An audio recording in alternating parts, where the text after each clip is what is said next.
Hello everyone, क्या हाल चाल है। आप सभी लोगों का स्वागत करता हूं infinity learn NEET by Shri Chaitanya में। तो आज हम शुरू करने जा रहे हैं फिजिक्स की वन शॉट सीरीज और आप लोगों के सामने सबसे पहला, सबसे इंपॉर्टेंट और बहुत इजी सा चैप्टर है यूनिट्स एंड मेजरमेंट। तो इस सेशन में हम बेटा कंप्लीट करने वाले हैं यूनिट्स एंड मेजरमेंट बेहतरीन तरीके से। वन शॉट लेक्चर होगा, आपको सारी की सारी चीजें मिलेंगी। कभी भी आपको कोई दिक्कत आती है इस चैप्टर में या फिर इससे रिलेटेड न्यूमेरिकल सॉल्व करने हैं तो PYQs, जेईई मेन, नीट, सारे के सारे कॉन्सेप्ट्स इस सेशन में पैक्ड हैं। आप प्लीज अच्छे से बेहतरीन तरीके से इस सेशन को देखिए और उसके बाद फिर जरूर बताइएगा कमेंट में कि आपको इस सेशन ने मदद की है कि नहीं की है। शुरू करते हैं हमारे सेशन को। तो सबसे पहले यूनिट्स एंड मेजरमेंट की अगर मैं बात करता हूं तो देखो, इसमें सबसे पहला पार्ट जो होता है वो होता है यूनिट्स का। ठीक है, सिंपल यूनिट्स क्या होते हैं, यूनिट्स का डिवीजन कैसे होता है, ऐसा यूनिट सिस्टम क्या होता है, और उसके बाद फिर डिवीजन करने के बाद हम थोड़ा सा एक छोटा सा टॉपिक पढ़ते हैं जो कि मेजरमेंट का, जिसमें मेजरमेंट ऑफ टाइम कैसे होता है, मेजरमेंट ऑफ डिस्टेंस कैसे होता है। बहुत ज्यादा इंपॉर्टेंट नहीं है बट ठीक है।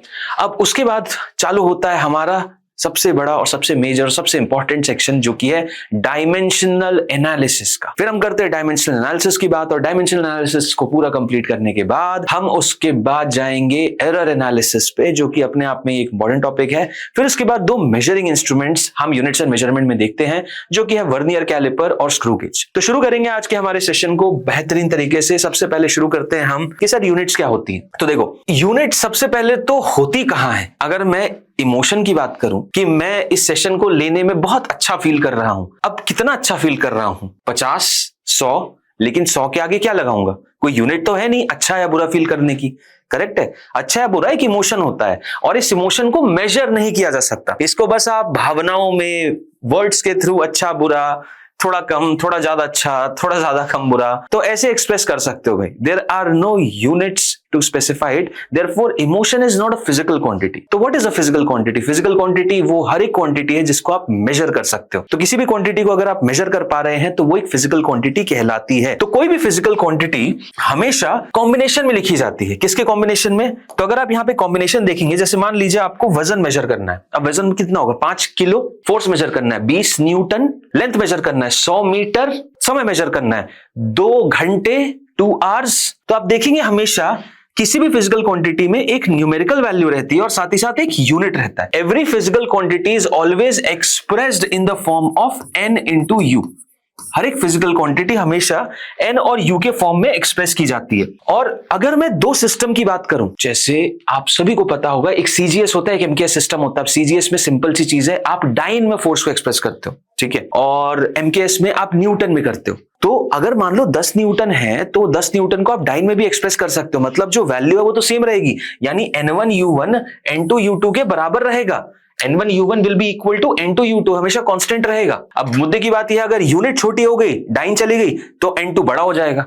ठीक है, तो इसलिए एक डाइन एक न्यूटन के बीच का रिलेशन आप लोगों को पता है। उसके बाद फिर इस हिसाब से हम यही बोल सकते हैं कि जो n है ना वो इनवर्सली रिलेटेड टू यूनिट रहता है। अगर यूनिट की वैल्यू बढ़ जाएगी तो न्यूमेरिकल जो मैग्नीट्यूड है वो कम होने लगेगा। ओके, तो magnitude of physical quantity and units are inversely proportional to each other. Larger the unit, smaller will be the magnitude. ठीक है सर, सिंपल सी चीज है, कोई दिक्कत नहीं। अब मेन जो चैप्टर का एजेंडा है वो है यूनिट। यूनिट पे पूरा फोकस है, पूरा का पूरा फोकस यूनिट पे। चैप्टर का नाम ही यूनिट्स एंड मेजरमेंट है। तो अब बात करें अगर मैं यूनिट की, तो यूनिट को मेजर करने के लिए क्या है सर? सिस्टम। कोई तो सिस्टम होगा ना यूनिट मेजर करने के लिए। सिस्टम की भी जरूरत है, साथ ही स्टैंडर्डाइजेशन की भी जरूरत है। अब ये क्या बोल रहे हो सर आप? स्टैंडर्डाइजेशन सिंपल शब्दों में समझने की कोशिश करो कि जैसे मान लो तुमने बोला 1 मीटर इतनी दूरी होती है। आपने गूगल पे सर्च किया 1 मीटर में 100 सेंटीमीटर होते हैं, 1 मीटर में कितने फुट होते हैं, कितने यार्ड हो जाते हैं, 1 मीटर में कितना आपका लंबाई किलोमीटर हो जाता है। तो ये 1 मीटर का पहली बात तो कन्वर्जन अलग यूनिट्स में कितना होगा, और दूसरी चीज 1 मीटर असल में लेंथ कितनी है कोई तो बताएगा ना। तो स्टैंडर्डाइजेशन होता है कि 1 सेकंड ड्यूरेशन कितना है, उसके बाद फिर 1 किलो कितना मास होता है। ये स्टैंडर्डाइजेशन जो करता है वो उसने किया है, हमारा ऐसा यूनिट सिस्टम ने कर रखा है। ठीक है, और उसी ने सारी यूनिट्स डिफाइन कर रखी है। कुछ स्टैंडर्ड अलग यूनिट्स भी हैं जो कि ऐसा यूनिट सिस्टम से अलग चलती हैं, अलग भी चलती हैं, या फिर इनके बारे में पता होना चाहिए आप लोगों को, जैसे कि FPS, CGS और MKS सिस्टम। अब MKS सिस्टम हो जाता है मीटर किलोग्राम सेकंड हो जाता है सिंपल। मास को आप किलोग्राम में मेजर करेंगे, लेंथ को मीटर में और टाइम को सेकंड में। CGS में हो जाता है आप मास को ग्राम में करेंगे, लेंथ को सेंटीमीटर में और टाइम को सेकंड में। FPS में क्या हो जाता है, मास को पाउंड में करेंगे, लेंथ को फुट में और टाइम को सेकंड में। ये आप लोगों का एक कुछ जनरल सिस्टम ऑफ यूनिट हो गया, एफपीएस, सीजीएस और एमकेएस। इसके आगे बढ़े और एसआई यूनिट सिस्टम की बात करेंगे तो देखो एसआई यूनिट सिस्टम ने क्या किया है। एसआई यूनिट सिस्टम ने बोला कि यार मैं भैया सबको स्टैंडर्डाइज करता हूं। तो एसआई यूनिट सिस्टम ने बोला कि कोई दिक्कत नहीं, इस दुनिया में जितनी भी यूनिट है उन सबको मैं डिवाइड कर रहा हूं 3 सेक्शंस में। सबसे पहला सेक्शन रहेगा मेरा फंडामेंटल, सबसे पहला सेक्शन रहेगा मेरा फंडामेंटल, दूसरा सेक्शन रहेगा मेरा डिराइव्ड क्वांटिटीज का, और तीसरा मेरा सेक्शन रहेगा सप्लीमेंट्री क्वांटिटीज का।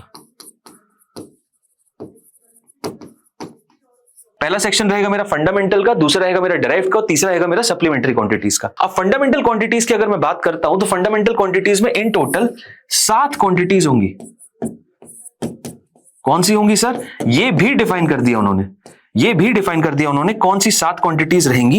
ये रही आपके सामने वो 7 क्वांटिटीज। इसमें लेंथ रहेगा, मास रहेगा, टाइम रहेगा, इलेक्ट्रिक करंट रहेगा, थर्मोडायनेमिक टेम्परेचर रहेगा, ल्यूमिनेस इंटेंसिटी रहेगी, अमाउंट ऑफ सब्सटेंस रहेगा। इसके अलावा कुछ नहीं, इसके अलावा कुछ नहीं, ये 7 ही रहेंगी। और यही नहीं, उन्होंने ये भी डिफाइन कर दिया कि भाई इनको मेजर करने के लिए स्टैंडर्ड यूनिट कौन सी है। तो बोला लेंथ को मीटर में ही करना भैया, मीटर में ही करना, ज्यादा तेज नहीं बनना है, मीटर में करोगे। किलोमीटर में करना नहीं, मीटर में करोगे, ऐसा यूनिट सिस्टम मीटर में होगा। मास को किलोग्राम में करोगे, टाइम को सेकंड में, करंट को एम्पियर में, थर्मोडायनेमिक टेम्परेचर को केल्विन में, डिग्री सेंटीग्रेड में नहीं, इसको कैंडेला में, और अमाउंट ऑफ सब्सटेंस को मोल में। और बोला यार आप लोग इंसान हो, थके रहते हो, कौन बार बार मीटर किलोग्राम इतना लंबा लिखेगा, शॉर्ट फॉर्म भी दे देता हूं। तो मीटर को एम से कर सकते हो, किलोग्राम को केजी से, सेकंड को एस से, एम्पियर को ए से, केल्विन को के से, इसको कैंडेला से, इसको एमओएल से। ठीक है, तो ये इनके रिप्रेजेंटेशन सिंबल्स भी दे दी। ठीक है, उन्होंने बोला देखो भाई जितनी भी दुनिया की क्वांटिटीज हैं उसमें फंडामेंटल है 7। अब फंडामेंटल का मतलब क्या होता है? फंडामेंटल 7 होने का मतलब ये है कि इसके अलावा जो भी अदर क्वांटिटीज होंगी वो बनेंगी फंडामेंटल से। मतलब अभी जो नेक्स्ट सेक्शन में जा रहा हूं ये बनेंगी इससे। तो इसके अलावा और कौन कौन सी क्वांटिटीज भाई बतेरी पड़ी हुई है यार। देखो फोर्स है, एनर्जी, वर्क है, हीट है, पावर है, pressure, stress, frequency, electric current, electric potential, resistance, energy, heat energy, internal energy, stress, pressure, strain, Young's modulus, bulk modulus, कितनी चाहते हो अभी दिखाऊंगा आपकी, सबकी यूनिट बताऊंगा मैं तुम्हें, लोड मत लो। तो इसके अलावा जितने भी फिजिकल क्वांटिटीज हैं वो बनेंगी हमारी 7 फंडामेंटल से। जैसे कि फोर्स हो जाएगा केजी मीटर पर सेकंड स्क्वायर, एनर्जी या वर्क या हीट एनर्जी हो जाएगा केजी मीटर स्क्वायर पर सेकंड स्क्वायर। ऐसी power, pressure, stress, frequency, electric charge इसमें आएगा। इतना ही नहीं, उन्होंने ये भी बोला यार इतने सारे साइंटिस्ट हैं उनको रिकॉग्नाइज करना है, तो इन यूनिट्स को थोड़ा शॉर्ट फॉर्म में दे देते हैं। तो 1 केजी मीटर पर सेकंड स्क्वायर कितनी बार, इतना बड़ा कौन बोलेगा? सिंपल न्यूटन ले लो। मतलब फोर्स को तुम 10 न्यूटन बोल लो, यानी 10 केजी मीटर पर सेकंड स्क्वायर ही होगा। एनर्जी वर्क डन 10 जूल, मतलब वही होगा। पावर भी वॉट, ये भी पास्कल, हर्ट्ज, कूलम। तो उन्होंने ये भी नाम दे दिए, तो आप इनकी जगह इनको भी यूज कर सकते हो। इट इज परफेक्टली फाइन, कोई दिक्कत नहीं, कोई बुरा नहीं मानेगा, दिस इज एक्सेप्टेबल। इसके अलावा एक थर्ड सेक्शन भी निकला जो कि हुआ हमारा सप्लीमेंट्री क्वांटिटीज का। किसका? सप्लीमेंट्री क्वांटिटीज का, ये थर्ड सेक्शन हुआ। अब सप्लीमेंट्री क्वांटिटीज की अगर मैं बात करूंगा तो इसमें इन टोटल 2 आती हैं। इसमें इन टोटल 2 आती हैं। कौन कौन सी? एक तो आ जाता है आपका प्लेन एंगल, करेक्ट। अब प्लेन एंगल बेसिकली कैसे मेजर्ड रहता है? सर एक आर्क ले लिया और इस आर्क ने अपने सेंटर पे कुछ एंगल बनाया थीटा, करेक्ट है। अब इसका रेडियस हो गया आर, राइट। तो जो थीटा है, प्लेन एंगल थीटा है, और प्लेन एंगल को मेजर करने की एसआई यूनिट जो हो जाएगी, the S I unit to measure plane angle is radian. बोल दिया प्यार से, उसको आरएडी भी बोल सकते हो। ये एसआई यूनिट होगी प्लेन एंगल मेजर करने की। और कैसे एक्सप्रेस करोगे? तो जो थीटा की वैल्यू है वो बेसिकली ये जो लेंथ है ना, ये लेंथ एल, तो length whole divided by radius है। Length of the arc whole divided by radius. इस तरीके से आप थीटा को एक्सप्रेस करते हैं। और हम डिग्री में कन्वर्जन जानते हैं, तो कोई दिक्कत नहीं, theta radian two degree conversion पता होना चाहिए। अब रेडियन टू डिग्री का कन्वर्जन ऐसा है, अगर मैं रेडियन टू डिग्री का कन्वर्जन बात करूं तो देखिए पाई रेडियन जो हो जाता है वो आपका 180 डिग्री होता है, करेक्ट। ऐसे ही आपका पाई बाय 2 जो हो जाएगा वो आपका 90 डिग्री हो जाएगा, आधा आधा दोनों तरफ। ऐसे ही आपका पाई बाय 3 जो हो जाएगा वो 60 हो जाएगा। पाई बाय 4 जो हो जाएगा 45 हो जाएगा। पाई बाय 6 जो हो जाएगा आपका 30 हो जाएगा। और आगे बढ़ना, और आगे बढ़ लेते हैं, कोई दिक्कत नहीं। 2 पाई बाय 3 जो हो जाएगा, अब देखो पाई बाय 3 60 होता है, 2 पाई बाय 3 120 हो जाएगा। कितना हो जाएगा? 120 हो जाएगा। ऐसे और आगे बढ़ना, और आगे बढ़ लो भाई। 3 पाई बाय 2, 3 पाई बाय 2, तो पाई बाय 2 90 है, 3 270 डिग्री हो जाएगा। एक और ले लेते हैं 2 पाई, तो पाई 180 है, 2 पाई कितना हो जाएगा सर 360 डिग्री। अच्छा सर पाई रेडियन 180 डिग्री है, तो 1 रेडियन कितना हो जाएगा सर 1 रेडियन हो जाना है आपका 180 by pi degree. Okay sir, और अगर पाई रेडियन 180 है तो 1 डिग्री कितना हो जाएगा सर पाई बाय 180 आपका 1 डिग्री हो जाएगा। करेक्ट, आई होप आप लोगों को समझ आ रहा है। तो बस सिंपल कन्वर्जन है, पाई रेडियन आपका 180 डिग्री होता है, उस हिसाब से आप मेजर करते हो। ठीक है, नेक्स्ट जो आपकी फिजिकल क्वांटिटी होती है सप्लीमेंट्री के अंदर, वो हो जाती है आपकी सॉलिड एंगल। अब सॉलिड एंगल एग्जिस्ट करती है 3 डायमेंशनल स्ट्रक्चर्स में, ये हो जाती है आपकी सॉलिड एंगल। करेक्ट, अब सॉलिड एंगल यहां पे एग्जिस्ट करती है, देखो आपको बताता हूं कैसे। यहां पे आप एक स्फीयर देख सकते हैं, बेसिकली क्या है आपके सामने एक स्फीयर है। अब इस स्फीयर में अगर मैं बात करूंगा तो इसमें एक जो सेक्शन आप देख रहे हो, ये वाला सेक्शन, ठीक है, ये आप सोचोगे फ्लैट है, फ्लैट नहीं है, दिस इज नॉट फ्लैट। तो ये जो सेक्शन देख रहे हो, इसका जो एरिया आएगा, इसका जो एरिया है, इस एरिया को मैं ए बोल दे रहा हूं, इसको छोड़ो, इस एरिया को मैं ए बोल दे रहा हूं। और ये जो रेडियस है, सेंटर से देख रहे हो, तो ये जो रेडियस है इसको मैं आर बोल दे रहा हूं। ठीक है सर, परफेक्ट। अब यहां पे जो सॉलिड एंगल रहेगा, यहां पे जो सॉलिड एंगल रहेगा, ये रहा सॉलिड एंगल, जो सॉलिड एंगल रहेगा इसकी वैल्यू हो जाएगी जो सरफेस एरिया है ना, whole divided by radius square, whole divided by radius square. ठीक है, whole divided by radius square, यानी सरफेस एरिया ए था, A divided by are square. For example अगर मैं एक स्फीयर की बात करूं, तो एक स्फीयर बताओ टोटल सरफेस एरिया कितना कैप्चर करता है सर, टोटल सरफेस एरिया इसका 4 पाई बाय आर स्क्वायर होता है, तो इसका जो सॉलिड एंगल होगा कितना हो जाएगा, solid angle will be equal to 4 pi are square surface area whole divided by are square, ये आ गया 4 पाई। लेकिन सर 4 पाई क्या कुछ यूनिट है? हाँ, सॉलिड एंगल 3D में इसकी ऐसा यूनिट बता रखी है, ऐसा यूनिट जो होती है इसकी स्टेरेडियन होती है। कितनी क्या होती है? Steradian, steradian.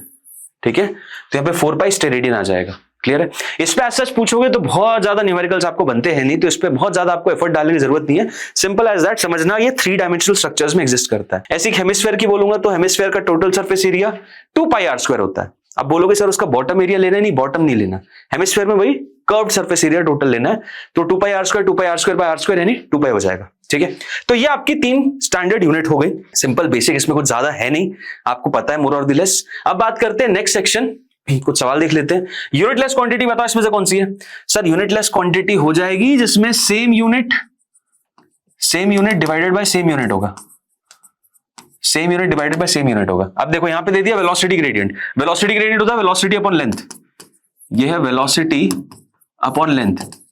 कहां से सेम होगा सर? वेलोसिटी का डिफरेंट यूनिट है, लेंथ का डिफरेंट यूनिट है ना। Pressure gradient, pressure upon length, ये भी नहीं होगा sir. Distance gradient, distance upon length, अरे डिस्टेंस और लेंथ दोनों का ये रहा करेक्ट आंसर, ये रहा करेक्ट आंसर। फोर्स ग्रेडियंट भी नहीं होगा। ठीक है, next, all unitless quantity are expressed in the ratio of 2 quantities with similar units, true और false. Obviously sir ji, similar units में ही एक्सप्रेस करोगे तभी ना आएगा, तो ऑब्वियसली आंसर ट्रू ही है। अब नेक्स्ट सिंपल सेक्शन की बात करते हैं जो है मेजरमेंट। अब इसमें सबसे पहला सेक्शन आता है measurement of large distances, measurement of large distances. अब मेजरमेंट ऑफ लार्ज डिस्टेंसेस की भी देखो ज्यादा सवाल आते नहीं है, बट पता होना चाहिए इसमें पैरालैक्स मेथड यूज होता है। कौन सा मेथड यूज होता है? इसमें पैरालैक्स मेथड यूज होता है। अब पैरालैक्स में क्या होता है कि भाई देखो ध्यान से सुनो सर, हमको अर्थ से सन की दूरी पता करनी है, कोई दिक्कत नहीं, मान लेते हैं ये रहा वो सितारा या सन, जो भी मानना चाहो, ये रहा आपका अर्थ। अब आपका अर्थ मोर और लेस फ्लैट ही होगा, फ्लैट ही होगा, है ना। आप अर्थ पे मान लो यहां पे सिचुएटेड हो, अब यहां से उस स्टार को देख रहे हो, आप अर्थ पे यहां से यहां चले गए और यहां से भी आप उस स्टार को देख रहे हो, करेक्ट है? ठीक है सर, तो आपके लिए पॉसिबिलिटी क्या है? आप ये डिस्टेंस मेजर कर सकते हो और साथ ही साथ आपका एंगल कितना है वो मेजर कर सकते हो। कैसे सर? देखो आपका पॉइंटर पहले यहां था ऐसे, और अब जब यहां जाओगे तो पॉइंटर ऐसा हो गया, तो ये जो शिफ्ट आ रहा है, आप पहले यहां थे और आप यहां गए, तो ये जो एंगल है आप ये देख रहे हो ना, तो ये जो एंगल है थीटा, वही एंगल इसका होगा थीटा, तो आप ये थीटा मेजर कर सकते हो और आप ये लेंथ मेजर कर सकते हो, आप ये लेंथ मेजर कर सकते हो। इस लेंथ को मैं क्या नाम दे दूं? एल ही नाम दे देते सर, कोई दिक्कत नहीं। तो हमें क्या मेजर करना था? ये डिस्टेंस मेजर करना था। हाँ सर, ये डिस्टेंस मेजर करना था। तो अब यहाँ पे पैरालैक्स मेथड ये बोलता है कि ये एंगल इतने छोटे होंगे ना, कितने छोटे होंगे सर? डिग्री या रेडियन में नहीं होंगे सर, ये हिसाब किताब आपका आर्क मिनट में जाएगा। तो आओ प्लेन एंगल में 2 और यूनिट देख लेते हैं। 2 और यूनिट कौन सी है सर? एक है हमारी 1 डैश जिसे बोलते हैं 1 मिनट आर्क, 1 मिनट आर्क। और 1 मिनट आर्क की वैल्यू पता है कितनी होती है? ये होती है 1/60 ऑफ 1 डिग्री, 1/60 ऑफ 1 डिग्री। और 1 डिग्री कितना होता है सर? π/80 रेडियन। तो ये हो जाता है 1/60 ऑफ π/180 रेडियन। ये हो जाता है 1 आर्क मिनट की वैल्यू। ऐसी सिमिलरली अगर दूसरा एक और यूनिट बोलूं तो 1 डबल डैश होता है जिसको मैं 1 सेकेंड आर्क भी बोलता हूं। और 1 सेकेंड आर्क पता है कितना होता है? ये 1/60 हो जाता है 1 आर्क मिनट के। 1 आर्क मिनट का भी 1/60, यानी 1 सेकेंड में 60, मतलब 1 मिनट में 60 सेकेंड।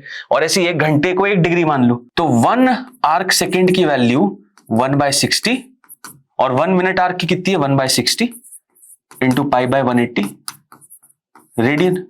करेक्ट। ये आपका दूसरा यूनिट है, ये आपका दूसरा यूनिट है। तो ये भी प्लेन एंगल के दो छोटे यूनिट्स हैं जो कि यूज में आते हैं, और आपका एंगल एक्चुअल में इतना छोटा रहेगा पैरेलैक्स के लिए। तो since theta is so small, आप इसको एक कर्व मान सकते हो। आप बेसिकली क्या मान सकते हो इसको? आप इसको ऐसा मान सकते हो कि ये एक सर्कल का कर्व है जिसमें ये लेंथ L हो गया, ये रेडियस D हो गया और ये एंगल थीटा हो गया। तो थीटा आप सभी को पता है सर, थीटा जो होता है length of the arc whole divided by D होता है। हमें डी निकालना था तो डी की value length L divided by theta हो जाएगी इन रेडियन, डिग्री नहीं इन रेडियन। तो इससे आप ये डिस्टेंस निकाल सकते हो। ये पहला अप्रोच है पैरेलैक्स का। दूसरा अप्रोच पैरेलैक्स का ये हो सकता है कि जब आपको डायमीटर या स्टार्स के बीच का डिस्टेंस पता करना है, तो आपने डी पता कर लिया, हाँ पता कर लिया। अब मान लो आपको इस पॉइंट और इस पॉइंट के बीच की दूरी पता करना है कि ये दोनों स्टार्स कितनी दूरी पे हैं।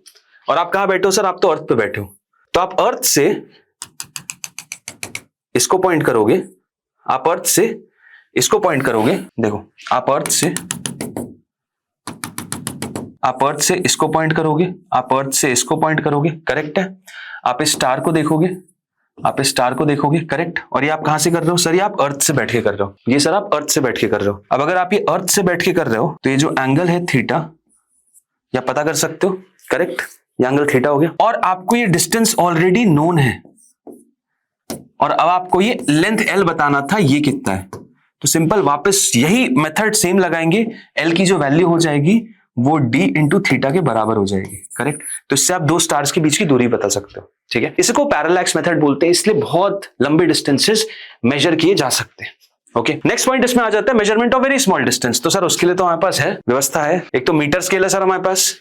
क्या करता है metre scale? Sir metre scale की देखो रेजोल्यूशन है 1 किलोमीटर भी मेजर कर सकते हो, और सबसे लीस्ट काउंट जो होता है मीटर स्केल का वो होता है 1 mm, यानी 10⁻³ मीटर भी मेजर कर सकते हो। किससे? मीटर स्केल से। वर्नियर स्केल की बात करेंगे तो 10⁻⁻4 मीटर तक कर सकते हो। स्क्रू गेज की बात करेंगे 10⁻⁻5 मीटर तक कर सकते हो। हमेशा याद रखना स्क्रू गेज का रेजोल्यूशन इससे ज्यादा होता है, ज्यादा प्रिसाइज मेजरमेंट स्क्रू गेज कर सकता है। ओके, ऐसी मेजरमेंट ऑफ और स्मॉल जाने तो ऑप्टिकल माइक्रोस्कोप है जिसका रेजोल्यूशन इस लेवल तक जाता है। इलेक्ट्रॉन माइक्रोस्कोप में 10⁻⁻10 लेवल तक जाता है। तो सही है, कोई दिक्कत नहीं, यहां तक आप स्मॉल डिस्टेंसेस मेजर कर सकते हो। लार्ज के लिए पैरेलैक्स मेथड हो गया। ऐसे ही लेंथ में आपको ये कुछ स्टैंडर्ड यूनिट्स भी पता होनी चाहिए, जैसे कि ये फर्माई 10⁻15 होता है, 1 एक्सरे यूनिट 10⁻13 होता है, 1 एंगस्ट्रॉम कितना हो जाता है, 1 माइक्रो कितना होता है। एस्ट्रोनॉमिकल यूनिट बहुत सारे लोग भूल जाते हैं। 1 AU जो होता है वो basically distance between earth and sun को सिग्निफाई करता है, जिसकी वैल्यू 1.49 इंटू 10⁻11 मीटर या फिर 10⁻8 किलोमीटर समवेयर अराउंड हो जाती है। ऐसी 1 लाइट ईयर और 1 पारसेक लाइट ईयर से ही बड़ा होता है। तो एक क्वेश्चन आ चुका है कि पारसेक, लाइट ईयर और एस्ट्रोनॉमिकल यूनिट में बड़ा कौन सा है? तो ऑब्वियसली आंसर है पारसेक बड़ा है सर, ठीक है। तो ये बेसिकली मेजरमेंट ऑफ लेंथ हो गया बेटा। ओके, अब बात करते हैं मेजरमेंट ऑफ मासेस की। तो लार्ज मासेस, बहुत बड़े मासेस कैसे करते हैं? तो बहुत बड़े मासेस के लिए हम ग्रेविटेशनल मेथड यूज करते हैं। अननेसेसरली मैं इसके डेरिवेशन पे जाऊंगा नहीं, बट कभी फुर्सत में मिलोगे, शायद मैंने YouTube पे इसका एक रिकॉर्डिंग भी डाल रखा है कि किस तरीके से हम बहुत लंबे मेजरमेंट मासेस को मेजर कर सकते हैं। उसमें gravitational method basically circular motion में मूव कर रहा है, तो Gm1m2/r² देखेंगे, ओमेगा पता कर लेंगे, उससे मास ऑफ द स्टार पता चल जाएगा जिसके अबाउट अर्थ मूव कर रहा है, जिसके अबाउट कोई भी प्लैनेट मूव कर रहा है, उसका मास पता कर सकते हैं हम इस हिसाब से। तो ग्रेविटेशनल मेथड्स के थ्रू हम लार्ज मासेस पता कर सकते हैं। और स्मॉल मासेस की बात करोगे तो इसके लिए मास स्पेक्ट्रोग्राफी होती है, उसके थ्रू पता कर सकते हैं। वो भी आपको अभी जानकारी लेने की आवश्यकता नहीं है। क्या होती है स्पेक्ट्रोग्राफी? इसमें कंबाइंड आपका यूनिफॉर्म मैग्नेटिक फील्ड में मोशन पता करते हैं और उस रेडियस और उस मोशन के थ्रू हम आइडेंटिफाई करते हैं क्या मास है। तो स्मॉल मासेस इनके थ्रू भी कर सकते हैं, इसमें इन डेप्थ जाने की आवश्यकता नहीं है। मासेस में कुछ कुछ स्टैंडर्ड यूनिट होती है जैसे चंद्रशेखर यूनिट मास मेजर करने के लिए 1.4 टाइम्स द मास ऑफ सन होती है। मेट्रिक टन सिंपल 1000 किलो होता है, क्विंटल 100 किलो होता है। एटॉमिक मास यूनिट सबसे लोएस्ट होता है जो कि 1.67 इंटू 10⁻27 हो जाता है। इसकी डेफिनेशन आपको पता है, डेफिनेशन पता है ना इसकी क्या है? ये 1 AMU कहां पे यूज होता है? आपका एटम्स न्यूक्लियर चैप्टर में जाओगे, वो होता है मास ऑफ प्रोटॉन और न्यूट्रॉन इसी के आसपास ही रहता है। ओके, 1 AMU ही हम कंसिडर करते हैं मोर और लेस। नेक्स्ट बात करें मेजरमेंट ऑफ टाइम की। अब मेजरमेंट ऑफ टाइम कैसे होता है? तो देखो सबसे बड़ा क्वेश्चन एक आता है, अगर आप थोड़ा डिटेलिंग में जाओगे ना तो आपको एक बहुत बड़ा क्वेश्चन सताएगा कि सर 1 सेकेंड, 2 सेकेंड, 3 सेकेंड, इस हिसाब से हमारे पूरे दिन को बांट दिया गया 24 आवर्स में। करेक्ट है, लेकिन ये 1 सेकेंड होगा कितना, किसने आइडेंटिफाई किया? किसी ने तो बोला होगा, किसी ने तो सोचा होगा ना। तो यस, ऐसा यूनिट सिस्टम ने किया, 1 सेकेंड को स्टैंडर्डाइज किया। टाइम जो है वो रिलेटिव चीज है भाई, आइंस्टाइन जी बोल गए टाइम रिलेटिव चीज है। तो ऐसी कैसी क्लॉक बनाओ जो कि इतनी प्रेसाइज हो, जो कि टाइम वेरिएशन, उसके बाद फिर टेम्परेचर वेरिएशन, मॉइस्चर वेरिएशन, इन सबको अवॉइड कर पाए। ऐसी कैसी सेल बना दूं जिसमें आपका ऐसा सेल हो जो कभी खत्म ही ना हो, क्योंकि सेल खत्म हो गया तो फिर तो टाइम दिक्कत हो जाएगी। करेक्ट, तो भाई क्या बनाओगे, ऐसे कैसी घड़ी बना दोगे? तो घड़ी बेसिकली बनाई नहीं, हमने एक रेफरेंस पॉइंट यूज किया, और रेफरेंस पॉइंट बेसिकली हमने किसका यूज किया? एटॉमिक क्लॉक का। तो हम एटॉमिक क्लॉक यूज करते हैं खासकर से सीजियम की। और आपको एक मजेदार बात बताता हूं, शॉक्ड हो जाओगे, जो 1 सेकेंड है ना वो एक्चुअल में, यहां देखो, 9,192,631,770 वाइब्रेशंस के बराबर होता है। और कहां वाइब्रेशंस? 2 हाइपरफाइन लेवल्स हैं ग्राउंड स्टेट में सीजियम 133 एटम के, उसके बीच में इतना वाइब्रेशन 1 सेकंड के बराबर होता है। Food for thought, just remember it. ऐसे आपसे कोई पूछेगा नहीं, बट इतने ज्यादा वाइब्रेशंस हो जाते हैं 1 सेकंड के अंदर, उसको स्टैंडर्डाइज किया। एटॉमिक क्लॉक लेने का रीजन ये है, एटॉमिक क्लॉक वेरिएशन शो नहीं करती। आप कहीं भी ले जाओ उसको यार, किसी भी यूनिवर्स में ले जाओ, आपको वेरिएशन एकदम लिमिटेड मिलेंगी, और बाकी अदर चीजों में तो आपको वेरिएशन डेफिनेटली मिलते रहेंगे। ठीक है, चलिए टाइम की भी कुछ यूनिट है जैसे year, lunar month, solar day, sidereal day, shake, या प्लीज देख सकते हैं इसको एक बार फटाफट देख लीजिए स्क्रीन पॉज करके, और दैट्स इट, इसमें टाइम था। अब चलते हैं मेजर पॉइंट पे। अभी तक तो क्या था सर, ठीक है चल रहा था बातचीत, यूनिट्स, एक इंट्रोडक्टरी पार्ट था। Okay, to be very frank, अब आते हैं मेन मुद्दे के डिस्कशन पे। कुछ सवाल देख लेते हैं। Which of the following is not a unit of time? Leap year, lunar month, light year, sidereal year. बताइए कौन सा इसमें से यूनिट ऑफ टाइम नहीं है? सर जी लाइट ईयर जो होता है वो डिस्टेंस के लिए होता है, वो आपका यूनिट नहीं है। चलो अब इन सबके बाद हम आगे बढ़ेंगे, और कुछ प्रीफिक्सेस हैं, इनको भी जरा ध्यान से देख लो, फटाफट देख लो। Exa, peta, tera, giga, mega, kilo, hecto, deca, फिर deci, centi, milli, micro, nano, pico, femto, atto, क्या होते हैं ये यूज होते रहते हैं। ठीक है, चलिए अब इसके बाद फाइनली अब हम स्टार्ट करते हैं हमारे टॉपिक को, जिसका नाम है डायमेंशंस। अब डायमेंशंस में कुछ मैं आपको पेजेस दिखाने वाला हूं जिसमें आपको मजा आ जाएगा। तो सबसे पहले डायमेंशंस क्या मतलब है भाई? देखो डायमेंशंस ऐसा है, ऐसा यूनिट सिस्टम ने 7 फंडामेंटल क्वांटिटीज बना दी। तो डायमेंशन एनालिसिस का कहना ऐसा है कि जितनी भी दुनिया में क्वांटिटीज हैं वो एक्सप्रेस क्योंकि इन 7 से ही हो सकती हैं, except supplementary quantities. Supplementary quantities एकदम अलग सेक्शन है। ठीक है, तो जितनी भी भयंकर, जितनी सारी आपके पास फिजिकल क्वांटिटीज, उनको साथ में एक्सप्रेस कर सकते हो। करेक्ट, तो एक काम करते हैं, उनको एक्सप्रेस करने का एक मेथड बनाते, एक तरीका बनाते हैं। और तरीका क्या है? बेसिकली अगर आपको डायमेंशंस लिखना है क्वांटिटीज के, तो सबसे पहले फंडामेंटल के लिख लो। ये मास हो गया, ये लेंथ हो गया, ये टाइम हो गया, उसके बाद फिर करंट हो गया, टेम्परेचर हो गया, ल्यूमिनस इंटेंसिटी होगी, और लास्ट हो गया आपका अमाउंट ऑफ सब्सटेंस। करेक्ट है सर, परफेक्ट। अब अगर मैं मास की बात करूंगा तो मास एक्सप्रेस किया जाता है m with in square brackets. ऐसी लेंथ की बात करूंगा, लेंथ एक्सप्रेस किया जाता है with in square brackets. Time की बात करूंगा, टाइम एक्सप्रेस किया जाता है with in square brackets. Current की बात करूंगा, करंट एक्सप्रेस किया जाता है with in square brackets. Temperature की बात करूंगा, kelvin with in square brackets. Luminous intensity, candela with in square brackets. Amount of substance, mole with in square brackets. ये एक्सप्रेशन होता है आपकी सातों की सातों फंडामेंटल क्वांटिटीज का। नेक्स्ट, अब इसके अलावा बाकी क्वांटिटीज की बात करें सर, तो बाकी क्वांटिटीज कौन सी है? तो बाकी क्वांटिटीज तो देखो, there sky is the limit, but still अगर मैं फॉर एग्जांपल फोर्स ले लूं, तो फोर्स बेसिकली क्या होता है? मास इंटू एक्सेलरेशन होता है। तो मास की m और एक्सेलरेशन हो जाता है वेलोसिटी अपॉन टाइम, और वेलोसिटी हो जाता है लेंथ अपॉन टाइम, यानी लेंथ अपॉन टाइम स्क्वायर, यानी ml इंटू t माइनस 2। ये हो गया फोर्स का डायमेंशन। मैं स्क्वायर ब्रैकेट लिख रहा हूं, मैं डायमेंशन एनालिसिस की बात कर रहा हूं। ऐसी में अगर एनर्जी की बात कर दूंगा, तो एनर्जी में क्या होता है? एनर्जी इज वर्क डन, या वर्क डन की बात करूंगा तो work done is force into displacement, यानी इसमें एक बस लेंथ और मल्टीप्लाई कर दो, तो ml2 t माइनस 2। ऐसी अगर मैं प्रेशर की बात कर दूंगा तो प्रेशर क्या है sir, pressure is force upon area, तो इसमें डिवाइडेड बाय एरिया यानी लेंथ स्क्वायर कर दो तो ये हो जाएगा ml -1t-2। करेक्ट है। मेरे को बहुत ज्यादा याद रखने की जरूरत नहीं है, स्टैंडर्ड फंडामेंटल क्वांटिटीज को तो आप डिराइव भी कर सकते हो, अगर आपको सारे फॉर्मूलेस पता है तो इवेंचुअली आप इतना परेशान मत हो। हाँ बट ये है, मैंने आप लोगों के रेफरेंस के लिए यहाँ पे ये स्लाइड ऐड कर दी है, इसके नोट्स आपको कहाँ मिल जाएंगे, टेलीग्राम के चैनल पे मिल जाएंगे, तो वहां से जाके आप देख सकते हैं भाई बकायदा जितनी भी क्वांटिटीज हैं उनके यूनिट और उनके डायमेंशन लिखे हुए हैं। ये मैकेनिक्स में ये हो गया, फिर दूसरा सेक्शन ये हो गया, ये भी मैकेनिक्स में ही है, ठीक है। तीसरा सेक्शन आता है हमारा, ओके नेक्स्ट सेक्शन है, तीसरा नहीं है, हीट में, हीट एंड थर्मोडायनेमिक्स से रिलेटेड जो भी फिजिकल क्वांटिटीज हैं वो सारी लिखी हुई हैं। Coefficient of linear expansion, Planck's constant, Wien's constant, Stefan's constant, सबका लिख दिया, सारी चीजें हो गई यार। Gas constant, Boltzmann constant, thermal conductivity, सबके लिख दिए वहां पे, सबके लिख दिए, फॉर्मूला दिया हुआ है, आपको मोर और लेस फॉर्मूला आता है तो आप करेक्ट कर लेना, चेक कर लेना। फिर बात करते हैं हमारे क्लास 12 पे आते हैं इलेक्ट्रिसिटी की सर जी। तो इलेक्ट्रिसिटी में आपके पास charge, current, capacitance, potential, permittivity, resistance, resistivity, coefficient of self inductance, magnetic flux, इसमें इलेक्ट्रिसिटी मैग्नेटिज्म दोनों है, ठीक है।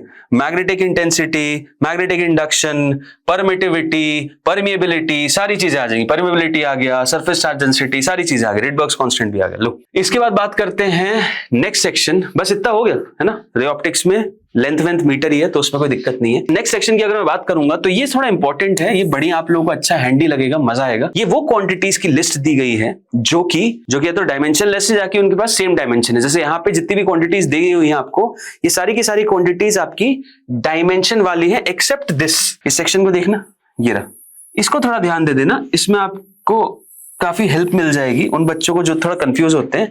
ये जो सेक्शन आप देख रहे हो, ये जो मैंने ब्लैक कर दिया है, ये बेसिकली सेक्शन है आपका डायमेंशन लेस क्वांटिटीज का। किनका? डायमेंशन लेस क्वांटिटीज का, जिनके पास डायमेंशन नहीं है। अब डायमेंशन लेस क्वांटिटीज कौन सी होती हैं सर जी, ये तो बता दो जरा, डायमेंशन लेस क्वांटिटीज होती कौन सी हैं? अगर मैं डायमेंशन लेस क्वांटिटी की बात करता हूं तो देखो, डायमेंशन लेस क्वांटिटी दो वैरायटी में मिलेंगी तुम्हें। डायमेंशन लेस क्वांटिटी तुम्हें दो वैरायटी में मिलेंगी। एक तो तुम्हें वैरायटी मिलेगी किसकी, जो कि सेम यूनिट इस टू सेम यूनिट के रेशियो में, correct. For example refractive index, for example relative density, for example strain, ये सब वो क्वांटिटीज है जो कि सेम यूनिट और सेम यूनिट है। और दूसरी वैरायटी जो होती है डायमेंशनलेस क्वांटिटीज की, वो होती है आपकी सप्लीमेंट्री क्वांटिटीज। क्यों सर? सप्लीमेंट्री क्वांटिटीज में क्या है? देखो सप्लीमेंट्री क्वांटिटीज के जो यूनिट्स है ना, वो 7 फंडामेंटल से डिफाइन नहीं हो सकते, डिराइव्ड के हो सकते, सप्लीमेंट्री के नहीं हो सकते। रेडियन को आप किससे डिफाइन करो? नहीं कर सकते ना। तो सप्लीमेंट्री क्वांटिटीज यानी कि आपका रेडियन और स्टेरेडियन, ठीक है। ये दोनों जो क्वांटिटीज आप देख रहे हो ये डायमेंशनलेस में आती है। और दूसरा आता है हमारा कि same unit is to same unit. तो यहाँ पे आप देख सकते हैं strain, refractive index, relative density, ये तो उसमें आ गए। फिर एंगल, सॉलिड एंगल, ये आपके सप्लीमेंट्री है। फिर distance gradient, distance upon length, relative permittivity, dielectric constant जो कि होता है एक सिंपल नंबर, ऐसे रिलेटिव परमिबिलिटी, ये same unit is to same unit है, इसलिए वो डायमेंशनलेस रहेगा। इसको समझिएगा, हैंडी रखिएगा। चलिए अब नेक्स्ट बात करते हैं, कुछ डायमेंशनलेस कांस्टेंट्स होते हैं और कुछ डायमेंशनलेस क्वांटिटीज होते हैं। डायमेंशनलेस क्वांटिटीज तो अभी बता दिया, वो क्वांटिटीज जो कि सेम रेशियो, सेम यूनिट है, या फिर एंगल या सॉलिड एंगल है। अब डायमेंशनलेस क्वांटिटीज को आप एक्सप्रेस करते हो m0 l0 t0 के फॉर्म में, आप एक्सप्रेस करते हो m0 l0 t0 के फॉर्म में। और दूसरा अगर मैं बात करूं डायमेंशनल कांस्टेंट्स की, तो डायमेंशनल कांस्टेंट्स भी होते हैं, जैसे universal gas constant, speed of light, universal gravitational constant. जैसे यूनिवर्सल ग्रेविटेशनल कांस्टेंट की बात करूंगा, अब देखो इसका डायमेंशन जो हो जाएगा force into r square whole divided by m square के बराबर होगा, करेक्ट। तो फोर्स होता है mlt-2, m ऊपर से दी जाएगा तो m की पावर -1, l क्यूब और t -2, यह आ जाता है ग्रेविटेशनल कांस्टेंट। तो ये कांस्टेंट है बट इसका डायमेंशन है। तो अगर आपसे कोई बोलेगा ऑल कांस्टेंट्स आर डायमेंशनलेस, नहीं नहीं नहीं नहीं नहीं नहीं, ऑल कांस्टेंट में भी डायमेंशनलेस हाँ हो सकता है। मतलब जो कांस्टेंट्स हैं हमारे, जो कांस्टेंट जैसे कि g हो गया, स्पीड ऑफ लाइट हो गया, या फिर यहाँ पे g बोलोगे डाइलेक्ट्रिक कांस्टेंट हो गया। डाइलेक्ट्रिक कांस्टेंट की अगर बात करोगे तो उसकी value for a particular material fix रहती है ना। तो वो डायमेंशन लेस भी हो सकता है, वो डायमेंशनल भी हो सकता है। तो ये स्टेटमेंट करेक्ट रहना इस चीज के लिए। Okay, next dimensional analysis main मुद्दा है, मेन जो चीज है वो है डायमेंशनल एनालिसिस। अब डायमेंशनल एनालिसिस समझने से पहले एक प्रिंसिपल है, उसको समझ लेते हैं, है ना। क्या बोलता है principle of homogeneity? Sir principle of homogeneity बड़ा सिंपल स्टेटमेंट है, बोलता क्या है सर, उन्हीं दो क्वांटिटीज को आप ऐड कर पाओगे या उन्हीं दो क्वांटिटीज को आप सब्ट्रैक्ट कर पाओगे या इक्वेट कर सकते हो जिनका डायमेंशन सेम हो। For example v is equal to u plus 80। अब यहां पे आप देखोगे मैंने u से 80 ऐड किया, ये तो इक्वेशन है सर, पढ़ा हुआ है हमने, लेकिन ये इक्वेशन को एग्जिस्ट करने के लिए एक बात बहुत इंपॉर्टेंट है कि जो डायमेंशन u का होना चाहिए ना वही n टू t का होना चाहिए। अब u क्या है, वेलोसिटी है lt माइनस 1, एक्सेलरेशन क्या है lt माइनस 2, उसमें एक और t मल्टीप्लाई कर दो lt माइनस 1 हो जाएगी। तो 80 u में तभी ऐड हो पाएगा अगर उसका डायमेंशन सेम हो। ऐसे ही इक्वल टू भी आप कर रहे हो तभी इक्वल टू कर सकते हो अगर दोनों साइड डायमेंशन सेम हो। ठीक है, अगर इक्वेशन के दोनों साइड पे डायमेंशन सेम नहीं हुए तो इक्वेशन डायमेंशनली इनकरेक्ट हो जाएगी, यानी करेक्ट ही नहीं होगी। आइए जरा एक काम करते हैं, इसी चीज से आपको एक जेईई एडवांस का प्रॉब्लम सॉल्व कराते हैं। तो बोलोगे कि वाह जी सर वाह, कहां है जी भाई जेईई एडवांस, ये देखिए 1993 का बहुत पुराना प्रॉब्लम है, जेईई एडवांस का है। अब आप सोचेंगे सवाल को पढ़ लो, एक बार अच्छे से पढ़ लो और फिर उसके बाद याद करो कि कितनी पढ़ाई की है तुमने अपनी जिंदगी भर में और ये क्या सवाल तुम्हें समझ में आ रहा है। नहीं समझ आएगा, कोशिश कर लो, अच्छे से कोशिश कर लो। एसएचएम का है, भयंकर तोड़ू क्वेश्चन है, 4 बार तो सवाल समझने में लग जाएगा कि पूछ क्या रहा है। जेईई एडवांस का प्रॉब्लम है भाई, लेकिन सवाल को पता है सॉल्व करना एक 11वीं कक्षा का छात्र भी कर सकता, जो अभी जस्ट 11th क्लास में आया, जिसने यूनिट्स एंड मेजरमेंट पढ़ा है। क्योंकि अगर आप चारों ऑप्शन को देखेंगे तो पहला ऑप्शन देखना क्या है, m into eta by L. Okay, m और ईटा न्यूमरेटर में, एल नीचे। अच्छा, मास ईटा क्या है, मॉड्यूलस ऑफ रिजिडिटी है ना, ठीक है, यंग्स मॉड्यूलस, यानी भाई स्ट्रेस वाली या प्रेशर वाली डायमेंशन है, मास की एल है। यहां मैंने देखा तो अच्छा जी सर जी, mn को नीचे कर दिया, एल को ऊपर कर दिया, चलो ठीक है। दूसरे में क्या किया आपने, सर मास ऊपर रखा, लेंथ को ऊपर कर दिया, ईटा नीचे कर दिया, कोई दिक्कत नहीं, ठीक है। फोर्थ पे जाएंगे तो m ऊपर है और ईटा एल नीचे कर दिया, गजब यार। मतलब चारों में अगर आप देखोगे तो m, ईटा और एल का जो अरेंजमेंट है वो अलग अलग है। तो डोंट यू थिंक सो सबके डायमेंशन अलग अलग होंगे? बिल्कुल अलग होंगे यार, बिल्कुल अलग होंगे। अब आपको क्या पूछ रहा है, टाइम पीरियड पूछ रहा है, ये बता दो टाइम पीरियड इनमें से कौन से डायमेंशन से मैच कर रहा है। चारों के तो अलग हैं, तो बस यही तो देखना है इनमें से कौन सा डायमेंशन टाइम पीरियड से मैच कर रहा है। क्या करना है, सिंपल सी चीज, मास का डायमेंशन कितना है, m, ईटा कितना हो जाएगा, ईटा कितना हो जाएगा सर, ईटा तो प्रेशर स्ट्रेस इनका डायमेंशन रखता है, यानी m l की पावर -1 t की पावर -2। डन सर, परफेक्ट दिख रहा है ना इस कलर से। ऐसे ही तीसरा क्या सर, लेंथ, अरे सर लेंथ तो देखो l है। अब देखो जरा इनके हिसाब किताब में किस में मैच कर रहा है, तुमको किस चीज में तुम्हें लग रहा है मैच कर रहा है हिसाब किताब, जिससे कि बस टाइम बचे। तो देखो एक तो लॉजिक बच्चा बता देगा कि भाई ईटा है और फाइनल आंसर तुम्हें क्या चाहिए, m की पावर 0 चाहिए, l की पावर 0 चाहिए, बस टाइम चाहिए। तो अगर इसमें m 1 है, इसमें m 1 है, तो भैया m को तो डिवाइड ही कर दो, है कि नहीं, m 1 है तो m को तो डिवाइड ही कर दो, यानी ईटा बाय m तो करो ही करो, तब तो जाके ना m कैंसिल होगा। और यहाँ l की पावर -1 या l है तो भैया ईटा से l मल्टीप्लाई कर दो, ईटा से l मल्टीप्लाई कर दो, वरना कुछ नहीं हो रहा। और अगर आपने ये कर दिया, l को इससे मल्टीप्लाई कर दिया तो l से l कैंसिल, m से m कैंसिल, तो आपके पास बच जाएगा सर यहाँ पे t की पावर -2। क्या हमें t की पावर -2 का अंडर रूट करेंगे तो बचेगा t की पावर -1। तो क्या हमें t की पावर -1 चाहिए, नहीं, हमें t की पावर माइनस नहीं, हमें t की पावर 1 चाहिए। तो यानी इसका उल्टा कर दो, यानी m by eta L, m by eta L कहाँ है, ऑप्शन नंबर डी में है। आ गया हमारे पास आंसर जेईई एडवांस 1993 का। कैसे सॉल्व किया, सिंपल एक चीज पढ़ के, डायमेंशनल एनालिसिस, और कुछ नहीं। ठीक है, चलो, तो बस ये तरीका था बताने का आपको कि भाई अगर डायमेंशनल एनालिसिस आप पढ़ रहे हैं तो इक्वेशन तभी एग्जिस्ट कर पाएगी अगर उसके दोनों साइड पे डायमेंशन सेम हो। अच्छा, प्रिंसिपल ऑफ होमोजेनिटी के बाद एक कॉन्सेप्ट नोट भी आता है, एक कॉन्सेप्ट नोट आता है किसके लिए, ट्रिग्नोमेट्रिक एक्सपोनेंशियल लॉग फंक्शंस के लिए। अब कॉन्सेप्ट नोट क्या रहता है, कॉन्सेप्ट नोट सिंपल सा ही रहता है कि जो आर्ग्यूमेंट होता है ना ट्रिग्नोमेट्रिक फंक्शन का, जैसे मान लो कोई फंक्शन लिखा मैंने y is equal to sine x या फिर log x या फिर e की पावर x, या फिर पहले ट्रिग्नोमेट्री की बात करते हैं। तो इन ट्रिग्नोमेट्रिक फंक्शंस, इन टी रेशियोज मतलब trigonometric ratios, argument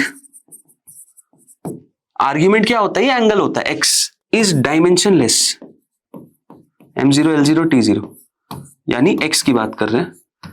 and even the result is also dimensionless. Result कहां सर, अरे रिजल्ट मतलब ये जो तुम्हारा मान लो sin 30, उसकी वैल्यू आ रही 1/2, तो वो भी डायमेंशनलेस होता है, यानी sin x भी पूरा का पूरा डायमेंशनलेस होगा। Same goes with logarithmic functions also. अगर मैं y is equal to ln x ले लूं, ln x या log x कोई भी ले लो, log x विथ बेस 2 ले लो, बेस 10 ले लो, बेस e ले लो, जो लेने ले लो, इसमें भी x भी डायमेंशनलेस होता है m0 l0 t0 and even ln x भी डायमेंशनलेस होता है।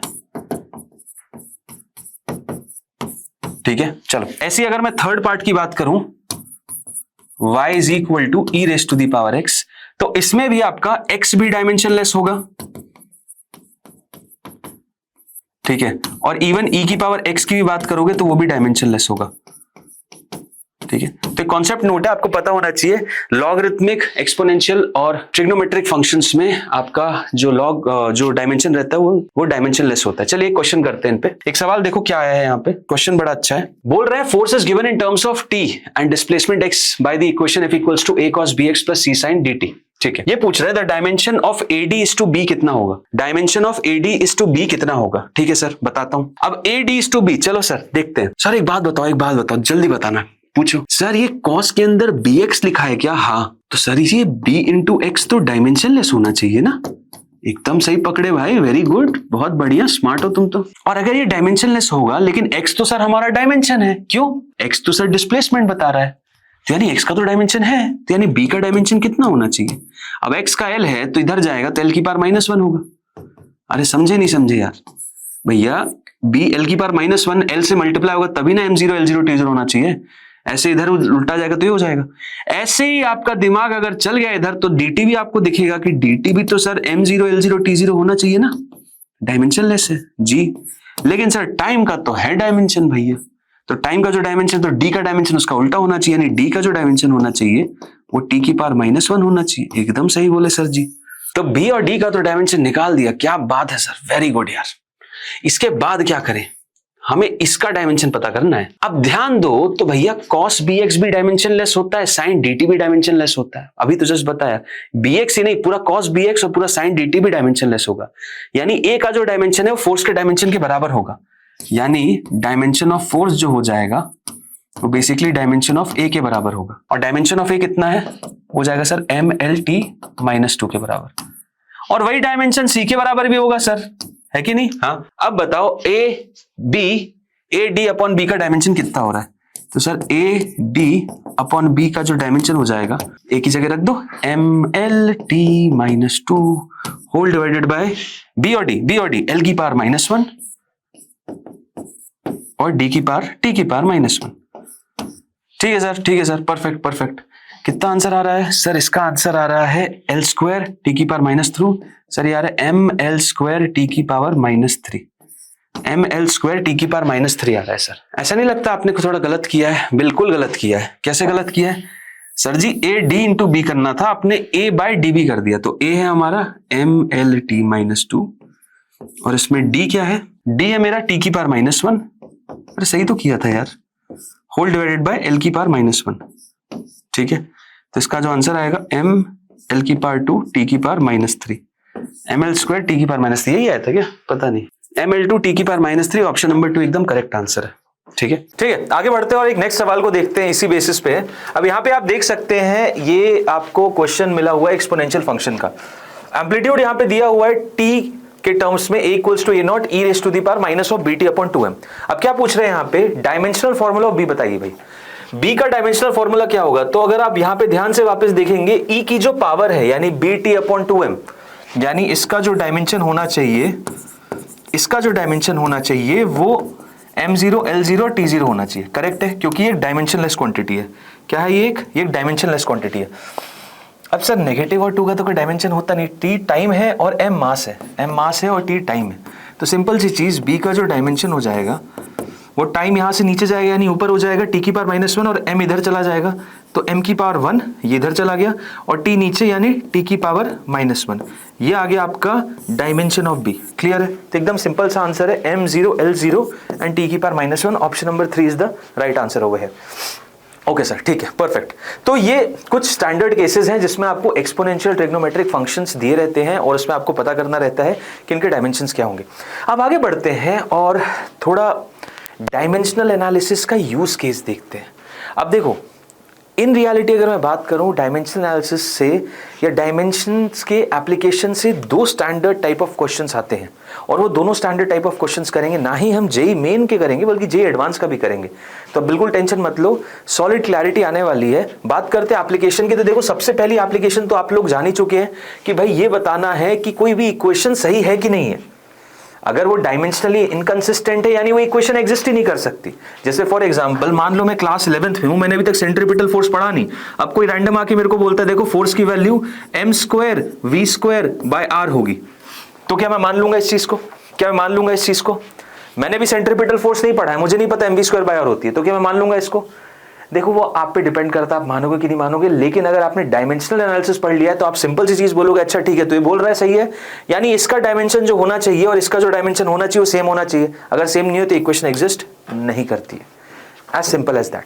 तो इक्वेशन की कंसिस्टेंसी तब एग्जिस्ट करेगी जब वो डायमेंशनल कंसिस्टेंट होगा, उसके आगे रहेगा कि भाई वो सही है कि नहीं है। क्लियर है? ये पहला एप्लीकेशन होता है। दूसरा एप्लीकेशन अगर बात करोगे तो वो होता है रिलेशन अलग अलग फिजिकल क्वांटिटीज के बीच में डिड्यूस करना, और इस पे क्वेश्चन आते हैं, इस पे क्वेश्चन आते भर भर के। तो आइए इसी सेकंड एप्लीकेशन को सॉल्व करते हैं, देखते हैं किस टाइप के प्रॉब्लम्स आ रहे हैं, सारे प्रॉब्लम्स को कवर करेंगे। शुरू करते हैं हमारा सबसे पहला प्रॉब्लम। सबसे पहला प्रॉब्लम देखो ऐसा दिया हुआ है, pressure P, velocity V and time T are taken as fundamental quantities, find the dimensional formula of force. हमें फोर्स का डायमेंशनल फॉर्मूला पता करना है, कोई दिक्कत नहीं। अप्रोच देखो ये रहेगा, F को लिख लो आप P, V और T के टर्म्स में, तो मैं लिख लेता हूं P, V और T। अब मैं ये बोल देता हूं फोर्स जो है प्रेशर की पावर लेट से x से वेरी कर रहा है, फोर्स जो है वॉल्यूम की पावर y से वेरी कर रहा है, और टाइम की पावर z से। अच्छा वॉल्यूम नहीं वेलोसिटी है, ओके। तो x y z ये रहा। अब अगर ये इक्वेशन को एग्जिस्ट करना है तो दोनों का डायमेंशन सेम होना चाहिए, तो डायमेंशन ऑफ फोर्स हो जाता है mlt-2, और वही डायमेंशन RHS पे भी होना चाहिए। अब RHS में प्रेशर का डायमेंशन क्या होगा? दिमाग में ही सोचो, फोर्स अपॉन एरिया, यानी m की पावर 1, mlt-2 में l² नीचे यानी ml-1 t-2। आई होप आप लोगों को ये चीज समझ आ रही है, ये प्रेशर का डायमेंशन होता है raise to the power x। ऐसी वेलोसिटी हो जाता है lt-1 whole raise to the power y। ऐसी t हो जाता है इसकी पावर z। अब देखो इसको सॉल्व करने का लॉजिक क्या है? लॉजिक देखो सिंपल सा है, हमें 4 ऑप्शन दिए रहेंगे तो हम ऑप्शन एलिमिनेशन से यहां सवाल निकालेंगे। हालांकि इसमें आपको ऑप्शन एलिमिनेशन की जरूरत नहीं है, इसमें देखो आप क्या अप्रोच लगाओगे। सिंपल देखना, LHS में m है, हाँ सर LHS में m है, और m की पावर क्या है? सर m की पावर 1 है, यानी m की पावर RHS में भी 1 होनी चाहिए। हाँ बिल्कुल सही बात है। अब m कहाँ मिल रहा है? ये दे रहा है, हाँ सर ये दे रहा है, ये दे रहा है, नहीं सर ये नहीं दे रहा है, ये दे रहा है, नहीं सर ये भी नहीं दे रहा। मतलब m जो दे रहा है बस वो वाली ये वाली क्वांटिटी दे रहा है, करेक्ट है। और यहां से m की पावर क्या आ रही है? सर यहां से तो m की पावर x आ रही है, और बस यही दे सकता है m को, यानी x जो है ना वो बाउंड है, x को 1 ही होना पड़ेगा। क्यों 1 होना पड़ेगा? अगर वो 1 नहीं होगा तो m की पावर 1 नहीं होगा, इसके बराबर कैसे आएगा? क्योंकि ये भाई साहब तो कुछ दे ही नहीं रहे, कोई सपोर्ट ही नहीं है इनका मास में, तो मास बस प्रेशर से ही मिल रहा है, तो यानी x की वैल्यू 1 होनी चाहिए। यानी यहां से अगर आप बात करोगे तो यहां से आपको m की पावर 1 मिल जाएगा, यानी p का तो पावर पता चल गया, x 1 होगा। उसके बाद बात करते हैं l की। देखो भाई l कौन दे रहा है? सर l यहां से 1 आ रहा है, तो हमें RHS में भी l 1 ही चाहिए। हाँ सर l 1 ही चाहिए। अब l कौन दे रहा है? सर ये भी दे रहा है, ये भी दे रहा है। यहां से तो फिक्स हो गया, x की पावर 1 हो गई, तो यहां से तो सर देखो l की पावर -1 मिल रहा है। अब यहां से l कितना मिलना चाहिए? l कितना मिलना चाहिए ताकि वो इससे मल्टीप्लाई हो तो फाइनल आंसर 1 आ जाए?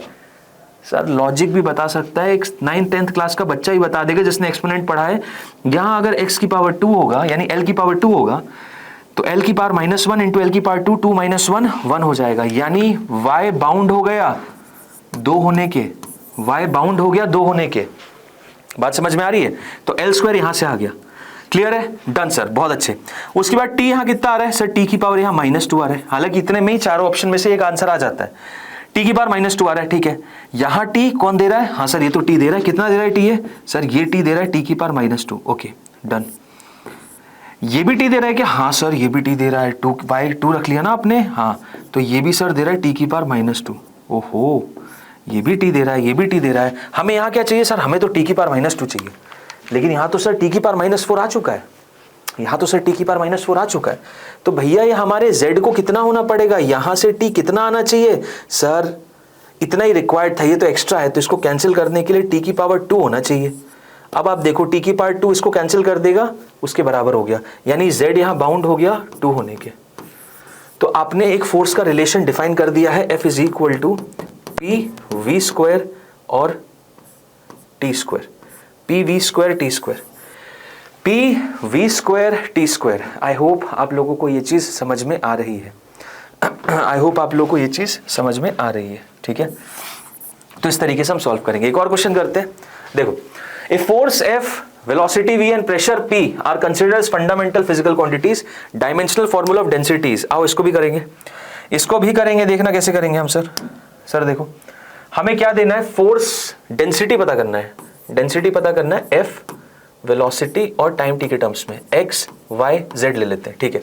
डेंसिटी का डायमेंशन कितना हो जाएगा, अगर ये इक्वेशन एग्जिस्ट कर रही है तो इसका जो डायमेंशन होगा m l -3 mass upon volume, correct. ये इसके बराबर होना चाहिए, हाँ सर इसके बराबर होना चाहिए। तो फोर्स का कितना है सर, mlt -2, डन सर, पूरे की power x। Velocity sir lt -1 पूरे की पावर y, और टाइम सर t पूरे की power z, correct sir, perfect perfect, absolutely correct, absolutely correct. अब यहां से m की पावर कितनी आ रही है सर यहां से तो m की पावर 1 आ रही है सर, मतलब आरएचएस में भी m की पावर 1 होना चाहिए, लेकिन मैं अगर देख रहा हूं तो सर बस फोर्स है जो कि मास प्रोवाइड कर सकता है, और मास की पावर तो x है, यानी x बाउंड है, x बाउंड है सर, x को 1 ही होना पड़ेगा सर, x को 1 ही होना पड़ेगा सर, यानी चारों ऑप्शन में सर f की पावर पता चल गई 1 होनी चाहिए। क्या यहाँ f की पावर 1 है, हाँ सर यहाँ है, ये हो सकता है। क्या यहाँ f की पावर 1 है, हाँ सर ये हो सकता है। क्या यहाँ f की पावर 1 है, नहीं सर तो ये ऑप्शन नहीं हो सकता। क्या यहाँ f की पावर 1 है, हाँ है सर, ये भी हो सकता है, ये भी हो सकता है, ये भी हो सकता है। ऐसे ही अगर मैं और आगे बढ़ूं और अब यहां देखूं तो यहां पे L की पावर क्या है सर, यहां पे L की पावर -3 है, यहां पे L की पावर -3 है, करेक्ट सर। और यहां पे L की पावर क्या है सर, यहां पे तो देखो x बाउंड हो गया ना, तो यहां से तो L की पावर 1 निकल रही है। अब अगर मुझे -3 चाहिए तो यहां पे L बस ये प्रोवाइड कर सकता है, ये नहीं कर सकता, तो यहां से L कितना आना चाहिए सर, यहां से L -4 आना चाहिए। अगर -4 आएगा, -4 × 1 -3 हो जाएगा, तो y बाउंड हो गया किसके, y बाउंड हो गया -4 के, y बाउंड हो गया किसके, -4 के। y is now bound to become -4। ओ, यानी वेलोसिटी हमारा -4 होना चाहिए सर, ये तो बस ऑप्शन नंबर डी में एग्जिस्ट करता है, यानी कि आंसर ऑप्शन नंबर डी है। जी हाँ, आगे सॉल्व ही नहीं करना, आगे सॉल्व ही नहीं करना, ऑप्शन नंबर डी एकदम करेक्ट आंसर है। एक और क्वेश्चन करते हैं, ये देखो, ये बहुत अच्छा सवाल है, ये बहुत अच्छा सवाल है। इससे पहले एक और ये वाला क्वेश्चन करते हैं, फिर वो वाला करेंगे। इस क्वेश्चन में देखना, यहां दिया हुआ है, if speed v, acceleration a and force F are considered as fundamental unit, find the dimension of Young's modulus. ठीक है सर, यंग्स मॉडुलस को हमें स्पीड v, एक्सेलरेशन a और फोर्स F के टर्म्स में डालना है, ठीक है, करेक्ट है, नो प्रॉब्लम। तो ये इसको x ले लेते हैं, इसकी पावर y और इसकी पावर z, डन। अब y का डायमेंशन कितना होता है सर, y अगर मैं बोलूं तो सर y तो मेरा वो हो जाता है, जो स्ट्रेस का डायमेंशन है वही है, क्योंकि स्ट्रेस अपॉन स्ट्रेन, स्ट्रेन तो डायमेंशनलेस है, तो स्ट्रेस का डायमेंशन कितना होगा सर, जितना प्रेशर का हो गया, यानी फोर्स अपॉन एरिया, यानी ml -1 t -2, ये मेरा यंग्स मॉडुलस हो गया। Will be equal to velocity, velocity यानी lt -1 whole raise to the power x, acceleration lt -2 whole raise to the power y, and force mlt -2 whole raise to the power z, whole raise to the power z, correct है sir, perfect perfect. Sir LHS में यहां m की power 1 है sir, और RHS में बस ये दे सकता है सर m, तो सर एक बात तो समझ में आ गई, जो z हमारे भैया है ना वो बाउंड हो गए 1 के, यानी सर फोर्स का जो पावर होना चाहिए 1 होना चाहिए। सर फोर्स का पावर ऑप्शन नंबर सी में है, ऑप्शन नंबर डी में है, यानी बी और ए तो कंप्लीटली रिजेक्टेड, बी और ए तो कंप्लीटली रिजेक्टेड, सी या डी में से ऑप्शन है। अरे देखो भाई, एक स्टेप करके मात्र आपकी जीतने की प्रोबेबिलिटी मैंने 1/4 से 1/2 कर दी। यहां तो बढ़ोतरी हो गई ना, पहले आप 25% ही सही हो सकते थे, 75% गलत, अब आप 50% सही 50% गलत। आओ और करते, पूरा 100% सही होके दिखाएंगे। चलिए नेक्स्ट क्वांटिटी क्या उठाए, लेंथ उठा लेते हैं। सर तो देखो यहाँ पे लेंथ कितना मिल रहा है सर, यहाँ पे लेंथ मिल रहा है -1। अब लेंथ यहां देखोगे तो आप ये भी दे रहा है, ये भी दे रहा है, ये भी दे रहा है, कोई दिक्कत नहीं, कोई दिक्कत नहीं। यहां से लेंथ कितना मिल रहा है सर, यहां से तो लेंथ एल की पावर x मिलेगा। यहां से लेंथ कितना मिल रहा है सर, यहां से लेंथ एल की पावर y मिलेगा। और यहां से लेंथ कितना मिल रहा है सर, z तो बाउंड हो गया 1 से, तो यहां एल की पावर 1 मिलेगा। ओके, मतलब इसको, इसको और इसको, इन तीनों लेंथ को मिलके -1 होना है, यानी इनकी जो पावर होनी चाहिए x, y और 1, ये सब जुड़ के -1 होना चाहिए। यानी x प्लस y प्लस यहां 1 है, this should be equal to -1, यानी x plus y is equal to -2 होगा। सर ये तो इक्वेशन आ गई, हमें तो एक वैल्यू चाहिए थी। अब क्या करें सर, अब क्या टाइम निकाले, अब क्या टाइम निकाले? नहीं, मेन एजेंडा याद रखना, ऑप्शन एलिमिनेशन करना है। तो आपके पास अभी देखो, अगर आपको याद हो, आपके पास ऑप्शन नंबर ए और बी तो रिजेक्ट हो गए थे, सी और डी में से ही ऑप्शन था, करेक्ट है। अब सी और डी में से ही ऑप्शन था, तो x वेलोसिटी की पावर है, y एक्सेलरेशन की पावर है, दोनों की पावर ऐड कर लो ना। यहां -4 और -2 है, ऐड करके देखो ना, क्या -2 आ रहा है? -4 और -2 तो सर -6 हो जाता है, ये तो नहीं होगा। -4 और +2 -2 होता है, -2 होता है। ऑप्शन नंबर डी करेक्ट है। क्या आपको समझ में आया कि नहीं आया? क्या आपको समझ में आया कि नहीं आया? क्लियर है? ऑप्शन एलिमिनेशन से ही आंसर निकल रहा है। अब करते पिछला वाला क्वेश्चन, ये बहुत अच्छा क्वेश्चन है। देखो इसमें क्या बोला जा रहा है, इसमें भी सेम वही चीज है। प्लैंक्स कांस्टेंट h को, प्लैंक्स कांस्टेंट h को स्पीड ऑफ लाइट यानी c, न्यूटन्स ग्रेविटेशनल कांस्टेंट यानी g, और क्या, अच्छा, they are 3 fundamental quantities. Okay, और हमें क्या निकालना है? लेंथ निकालना है। ओके, तो length is equal to Planck's constant h, speed of light और ग्रेविटेशनल कांस्टेंट, तो x, y और z। ठीक है, यही बोला गया है, यही बोला गया। x, y, z की वैल्यू पता करनी। ठीक है सर, लेंथ की वैल्यू कितनी होगी सर? सर यार लेंथ तो मतलब m 0 हो जाएगा, l 0 हो जाएगा, सॉरी m 0 हो जाएगा, m 0 होगा, l 1 होगा और t 0 हो जाएगा। करेक्ट है, परफेक्ट।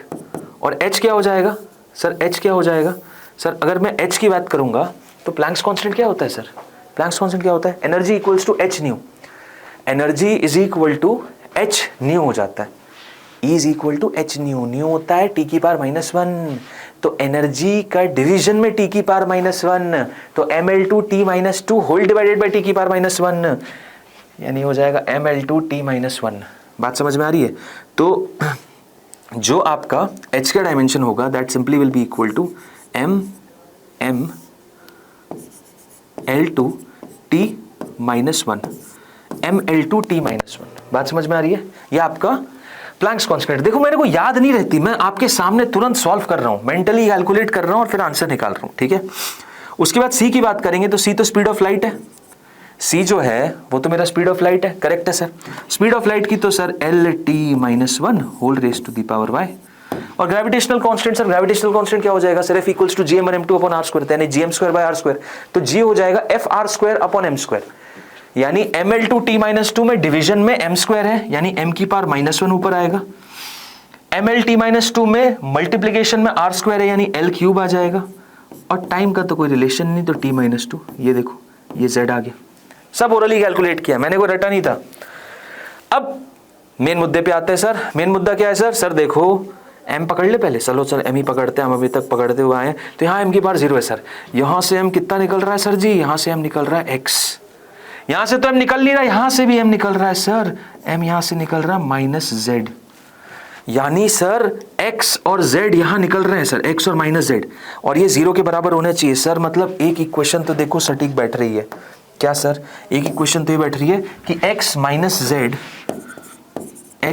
z 0 के बराबर होना चाहिए, यानी सर x और z बराबर होने चाहिए, यानी सर जो h का पावर है और जो g का पावर है वो सेम होना चाहिए। बताओ जरा h और g का पावर सेम कहाँ है? क्या h और g का पावर यहाँ सेम है सर? ये डिनोमिनेटर में, न्यूमरेटर में नो।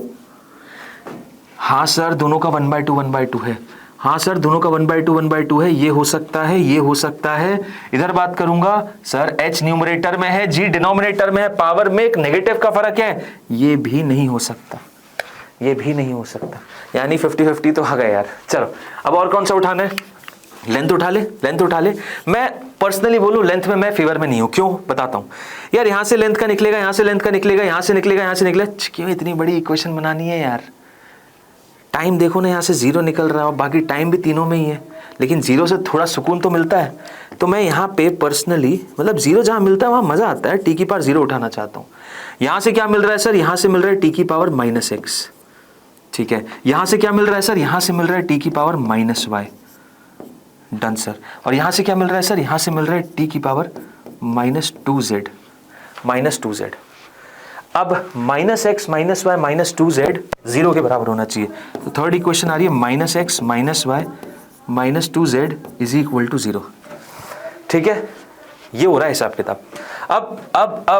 अब सर सर सर सर सुनो सुनो सुनो सुनो सुनो, x और z तो सर बराबर है, यानी ये -2x हो जाएगा, -2x -x यानी 3x हो जाएगा, यानी y की वैल्यू सर जी -3x के बराबर आ रही है। y की वैल्यू -3x के बराबर आ रही है, करेक्ट है। तो जो भी पावर x या z की है, y जो होना चाहिए यानी c की पावर उसका जस्ट 3 टाइम्स होना चाहिए।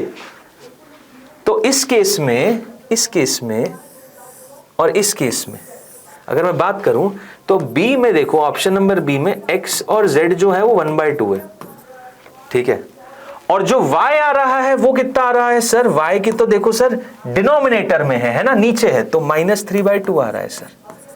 और अगर यही चीज मैं सी ऑप्शन में देखूंगा तो x और z जो है सर वो तो 1/2 है, लेकिन y जो आ रहा है सर वो -5/2 है। तो यहां पे जो y है ना वो -5 टाइम्स x है, यहां पे जो y है सर -3 टाइम्स x है, यानी ऑप्शन नंबर बी एकदम सही आंसर है सर जी। आई होप आप लोगों को समझ में आया, आई होप आप लोगों को समझ में आया। ये तरीका है सॉल्व करने का सवालों को, ये तरीका है सॉल्व करने का क्वेश्चंस को। ये एक वैरायटी ऑफ प्रॉब्लम्स है, आई होप आप लोगों को ये चीज समझ में आ रही है। दूसरी वैरायटी कुछ इस तरीके की होती है, दूसरी वैरायटी कुछ इस तरीके की होती है जिसमें नंबर आपका जो न्यूमेरिकल वैल्यू उसको चेंज कर देते हैं, यूनिट भी चेंज कर देते हैं फंडामेंटल, कई में नंबर आपका न्यूमेरिकल वैल्यू भी चेंज कर देते हैं। अब बोला है देखिए एक पर्टिकुलर सिस्टम बनाया, मान लो अंडमान के बहुत सारे ऐसे ट्राइबल विलेज हैं जहां पे आज तक उन्हें यही नहीं पता कि हम इंडिपेंडेंट हो चुके हैं, करेक्ट है, उन्हें यही नहीं पता हम इंडिपेंडेंट हो चुके हैं। अब अपना सिस्टम चला रहे हैं, उनके लिए ऐसा यूनिट सिस्टम एग्जिस्ट ही नहीं करता। वो बोलते हैं हम तो सर देखो 1 मीटर नहीं हम 10 सेंटीमीटर मापते हैं, फिर हम 1 किलो नहीं हम 10 ग्राम नापते हैं, हम 1 सेकंड नहीं भैया हम 0.1 सेकंड का इंटरवल लेके अपना समय नापते हैं।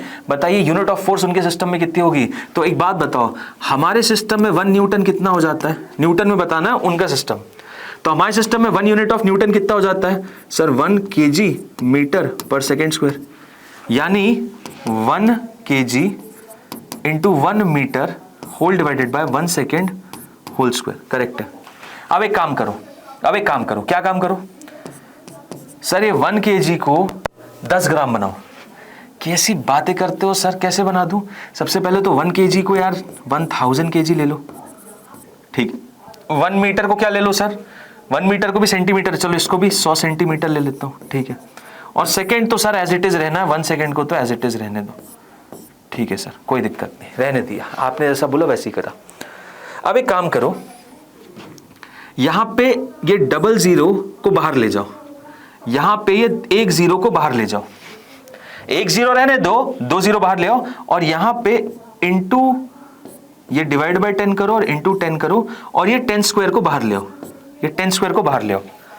क्या आप बोल रहे हो सर, समझ नहीं आ रहा। देखो यहां से 100 को बाहर निकाला, यहां 100 को बाहर निकाल दिया, तो यहां क्या बच जाएगा सर, 1000 kg था, सॉरी ये 1000 kg नहीं यार, रुको रुको रुको रुको, ये रहा, और ये 1 kg मीटर पर सेकेंड स्क्वायर, ठीक है। तो 1000 ग्राम था, ठीक है। तो इसमें से 100 बाहर निकाल लिया तो बचेगा कितना, 10 ग्राम, 10 ग्राम, ओके। यहां पे 100 सेंटीमीटर था, बाहर निकाल लो सर 10, तो कितना बच जाएगा सर, 10 सेंटीमीटर बचेगा, ओके ठीक है। उसके बाद फिर सर यहां पे 10 स्क्वायर आपने बोला ना, ये वाला 10 स्क्वायर बाहर निकाल लो, ये एज इट इज रहने दो, यानी 0.1 सेकंड का होल स्क्वायर हो जाएगा। तो 10 स्क्वायर बाहर निकाल लिया सर, 10 स्क्वायर ये निकल गया, और ये 0.1 सेकंड का होल स्क्वायर हो गया, ये 0.1 सेकंड का होल स्क्वायर हो गया, क्लियर है, डन सर, एकदम सही बात है, 0.1 सेकंड का ये होल स्क्वायर हो गया, परफेक्ट। अब देखो ये इससे कैंसिल हो जा रहा है, और ये 10 ग्राम 10 सेंटीमीटर 0.1 सेकेंड क्या है, क्या है, क्या है, ये उस सिस्टम का 1 यूनिट है। 10 ग्राम 10 सेंटीमीटर 0.1 सेकेंड होल स्क्वायर, ये उस सिस्टम में 1 यूनिट के बराबर है। यानी ये जो चीज आप देख रहे हैं यहाँ पर, ये जो चीज आप देख रहे हैं ना यहाँ पे, ये उनका, वही अंडमान में जो ट्राइबल विलेज है उनका 1 यूनिट है। तो ये हमारा जो 1 न्यूटन हो रहा है ना, कितना वैल्यू बच रहा है, 10 इंटू 1 यूनिट के बराबर है, 1 यूनिट ऑफ फोर्स के बराबर है। तो उनका 1 यूनिट ऑफ फोर्स कितना हो जाएगा, उनका 1 यूनिट ऑफ फोर्स कितना हो जाएगा, उनका 1 unit of force basically 1/10 times Newton के बराबर होगा, यानी 0.1 न्यूटन के बराबर होगा। आई होप आप लोगों को ये अप्रोच भी समझ में आ रही है। इस टाइप के भी सवाल आपको देखने मिल जाते हैं और हमें इस तरीके से सॉल्व करना रहता है। आई होप आप लोगों को ये चीज़ क्लियर कट समझ में आ रही है। ओके चलिए बढ़िया, नेक्स्ट पे चलते हैं अगला। अब देखो एक जेईई एडवांस का बढ़िया सवाल है, उसको भी सॉल्व करेंगे, मज़ा आएगा, मज़ा आएगा, फुल फन आएगा। देखो क्या है इस क्वेश्चन में, let us consider a system of unit in which mass and angular momentum are dimensionless. अब भाई देखो अलग लेवल, इन्होंने बोला मास और एंगुलर मोमेंटम डायमेंशनलेस है। If length has dimension of L, which of the following statement is correct. इन्होंने mass और एंगुलर मोमेंटम को डायमेंशनलेस ले लिया भैया, और लेंथ को बोल रहे हैं फोर्स है, मतलब लेंथ को बोल रहे हैं उसका डायमेंशन एल है। अब बताओ जरा फोर्स का डायमेंशन कितना होगा, डायमेंशन ऑफ लीनियर मोमेंटम कितना होगा, डायमेंशन ऑफ एनर्जी कितना होगा, डायमेंशन ऑफ पावर कितना होगा। सर क्या पूछ रहे हो यार, क्या पूछ रहे हो भाई, जेईई एडवांस का प्रॉब्लम है, इतना हल्का तो नहीं होगा इतना हल्का तो नहीं होगा। तो अब देखो अप्रोच बताता हूँ, इसमें बेसिकली आपको करना क्या है, आपको फोर्स को एक्सप्रेस करना है मास, एंगुलर मोमेंटम और लेंथ के टर्म्स में। ऐसे आपको लीनियर मोमेंटम को एक्सप्रेस करना है मास, एंगुलर मोमेंटम और लेंथ के टर्म्स में। ऐसे आपको एनर्जी को एक्सप्रेस करना है मास, एंगुलर मोमेंटम, लेंथ के टर्म्स में। ऐसे आपको पावर को एक्सप्रेस करना है मास, एंगुलर मोमेंटम, लेंथ के टर्म्स में।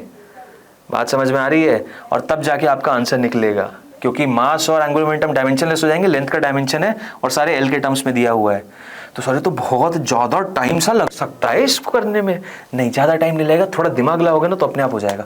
कैसे हो जाएगा सर, थोड़ा फॉर्मूला यूज़ करने की कोशिश करो, थोड़ा फॉर्मूला यूज़ करने की कोशिश करो। कैसे फॉर्मूले सर, देखो एंगुलर मोमेंटम क्या होता है। अब यहाँ पे क्योंकि एंगुलर मोमेंटम एल एक डायमेंशन दे दिया, इसलिए मैं एंगुलर मोमेंटम को AM दिखा रहा हूँ। एंगुलर मोमेंटम को क्या दिखा रहा हूँ सर, मैं एंगुलर मोमेंटम को AM दिखा रहा हूँ। एंगुलर मोमेंटम को मैं AM बोल रहा हूँ। तो एंगुलर मोमेंटम कितना होता है सर, सर एंगुलर मोमेंटम होता है R into P, R into linear momentum, R into linear momentum. अगर मजा अभी तक नहीं आया ना तो आप सही में मूर्ख हो। एक लीनियर मोमेंटम पूछा गया था, और लीनियर मोमेंटम मैंने क्या बोला, लेंथ, एंगुलर मोमेंटम और मास के टर्म्स में एक्सप्रेस करो। लीनियर मोमेंटम देखो लगे हाथ आ चुका है। Angular momentum whole divided by length, correct है। तो इसका जो डायमेंशन हो जाएगा होल डिवाइडेड बाय इसका डायमेंशन m0 l0 t0, इसका डायमेंशन है, यानी इसका डायमेंशन आ रहा है l की पावर -1। क्या करते हो यार, समझ में आया कि नहीं आया यार, समझ में आया कि नहीं आया। पहला केस ही बता दिया, ऑप्शन नंबर B सही है। अब बोलोगे सर वेरी गुड, बस हो गया आंसर, चलो छोड़ो, एक ही ऑप्शन होगा ना। नहीं, ये मल्टीपल चॉइस है, ये मल्टीपल चॉइस है, तो इसलिए थोड़ा टाइम लगाना पड़ेगा।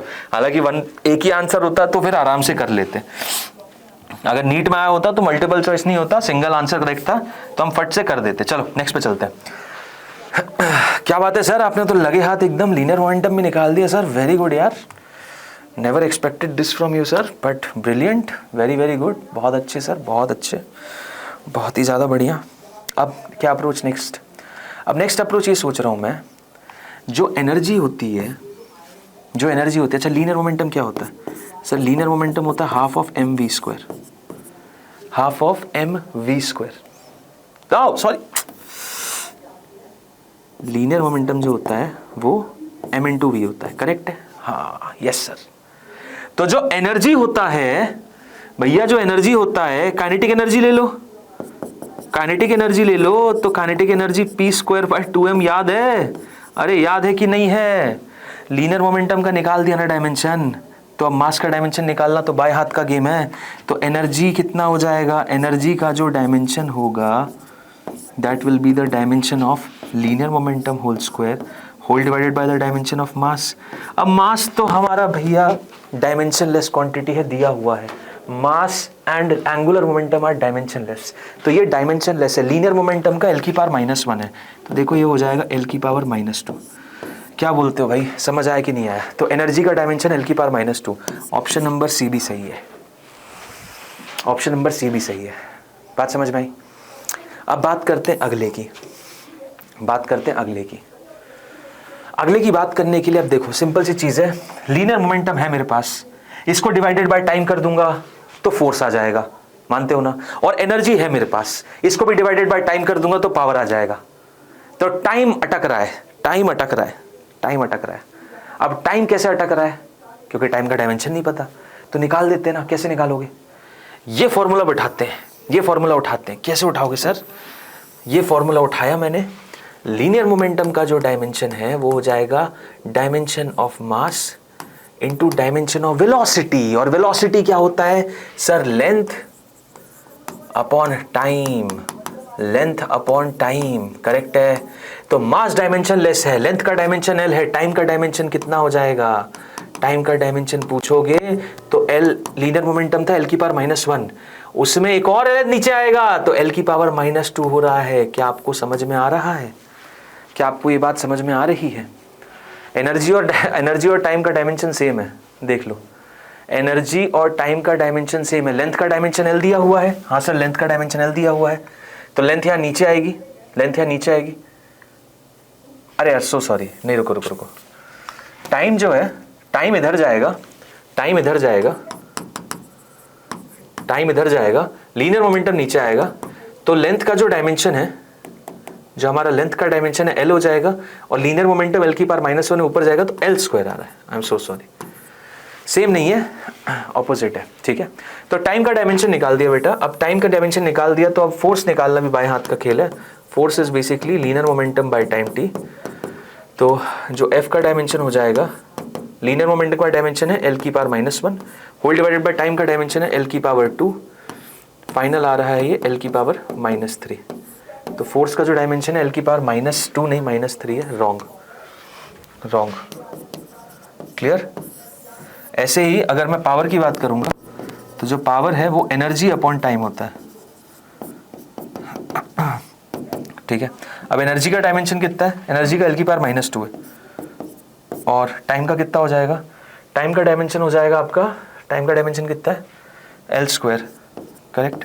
तो फाइनल आंसर आ जाएगा L की पावर -4, ठीक है। ये पावर है, ये भी गलत है, इसका डायमेंशन नहीं है सही। आई होप आप लोगों को ये चीज़ समझ में आ रही है। क्लियर है एवरीवन? क्लियर है कि नहीं है? क्लियर है कि नहीं है?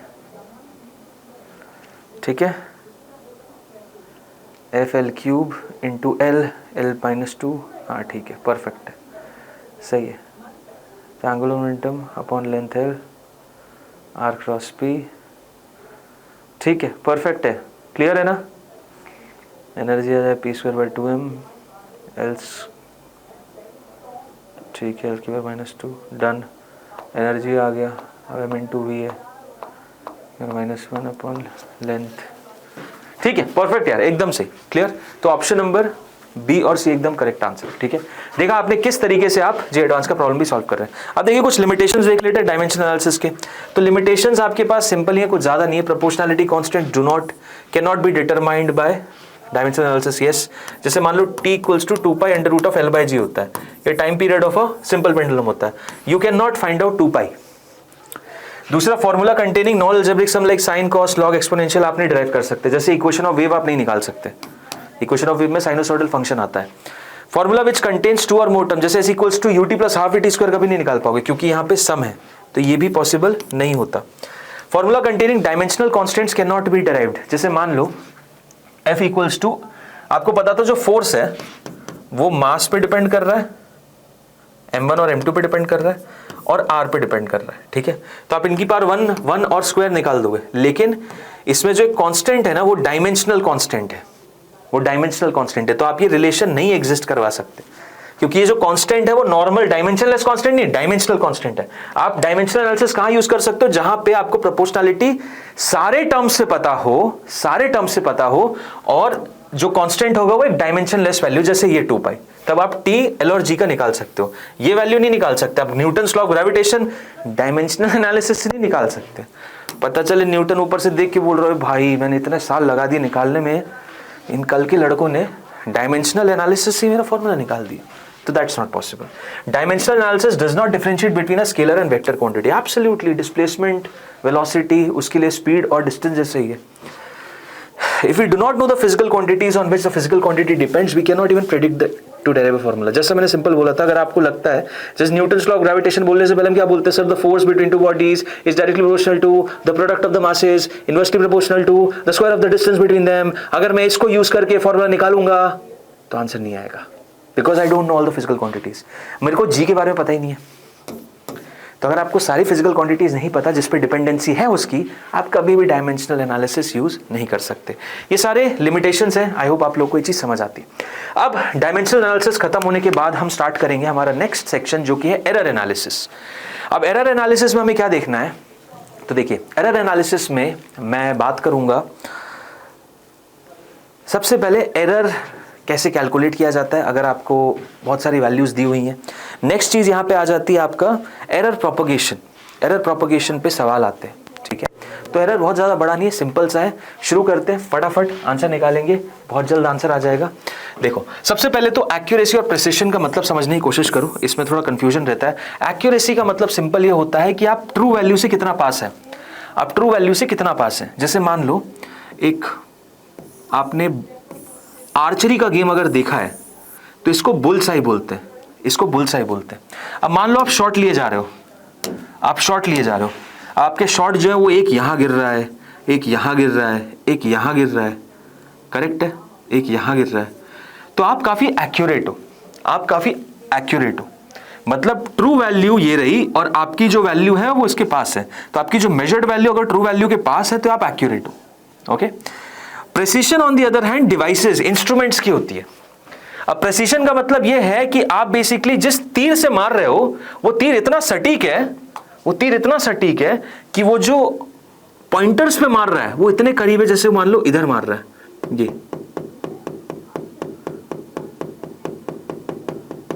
यहां पहले देखोगे कि दूर दूर वैल्यूज थी, लेकिन अब जो हिट हो रहा है वो एकदम पास पास में हो रहा है, भले वो क्लोज ना हो लेकिन प्रेसाइज है। तो प्रेसिशन बेसिकली इंस्ट्रूमेंट का होता है।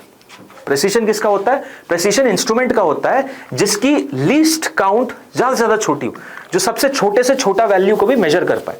जो सबसे छोटे से छोटे वैल्यू को मेजर कर पाएगा, that instrument is going to be precise. Clear? तो आई होप आपको ये चीज समझ में आ रही है। अब एरर भाई देखो मेजरमेंट में दो कैटेगरीज में डिफाइन होती है। एक होती है आपकी सिस्टमैटिक या कंट्रोलेबल एरर्स, इसको कंट्रोलेबल एरर्स भी बोलते हैं, इसको हम क्या बोलते हैं, इसको कंट्रोलेबल एरर्स भी बोलते हैं, और इसको अनकंट्रोलेबल एरर्स बोलते हैं। नाम से ही समझ में आ रहा है, कंट्रोलेबल यानी कि कंट्रोल कर सकते हो, और अनकंट्रोल भी नहीं, कंट्रोल नहीं कर सकते। आप कंट्रोल कर सकते हो इसलिए क्योंकि वजह पता है, क्योंकि आपको रीजन पता है। क्यों? क्योंकि आपको रीजन पता है, इसलिए आप कंट्रोल कर सकते हो। रैंडम एरर्स वो होती है जिनका रीजन ही नहीं समझ में आता। जैसे मैं आज उठा और आज मैंने मेजरमेंट किया, आ गई वैल्यू। कल उठा, सेम टाइम सेम प्लेस मैंने मेजरमेंट किया, अलग वैल्यू आई। परसों उठा, सेम टाइम सेम जगह सेम एक सारे एपरेटस सेम, अलग वैल्यू आई। नरसों उठा, पहले दिन की वैल्यू आ गई। मैंने सोचा अच्छा 3 दिन में रिपीट हो रही होगी। फिर उसके अगले दिन उठा तो उसके सेकंड डे की नहीं आई, फिर अलग एक और वैल्यू आ गई। तो मुझे पता ही नहीं चल रहा भाई गलती क्या है, टेम्परेचर की गलती है, इसकी गलती, उसकी गलती, किसकी गलती है, मेरे को नहीं समझ आ रहा। तो the reason is not known for random errors, ठीक है, बट इसमें रीजन नोन होता है। अब सिस्टमैटिक एरर देखो कुछ टाइप की होती है, इंस्ट्रूमेंटल, कांस्टेंट, एनवायरमेंटल एरर होती है, पर्सनल एरर होती है, इम्परफेक्शन इन टेक्निक होता है। इन सब की थ्योरी आप देख लीजिएगा, कुछ ज्यादा इसमें नहीं है, बट मेजर पॉइंट इन सब में एक कॉमन कंक्लूजन है, इन सबके रीजंस नोन होते हैं।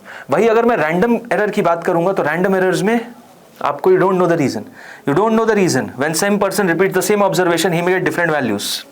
बट एक पॉइंट है अबाउट रैंडम एरर्स कि random errors can not be eliminated, कभी भी हटा नहीं सकते, होंगी, but they can be minimized by increasing the number of observations. So if the number of observations, अगर आपकी number of observation becomes n times, if the number of observation becomes n times, then the random error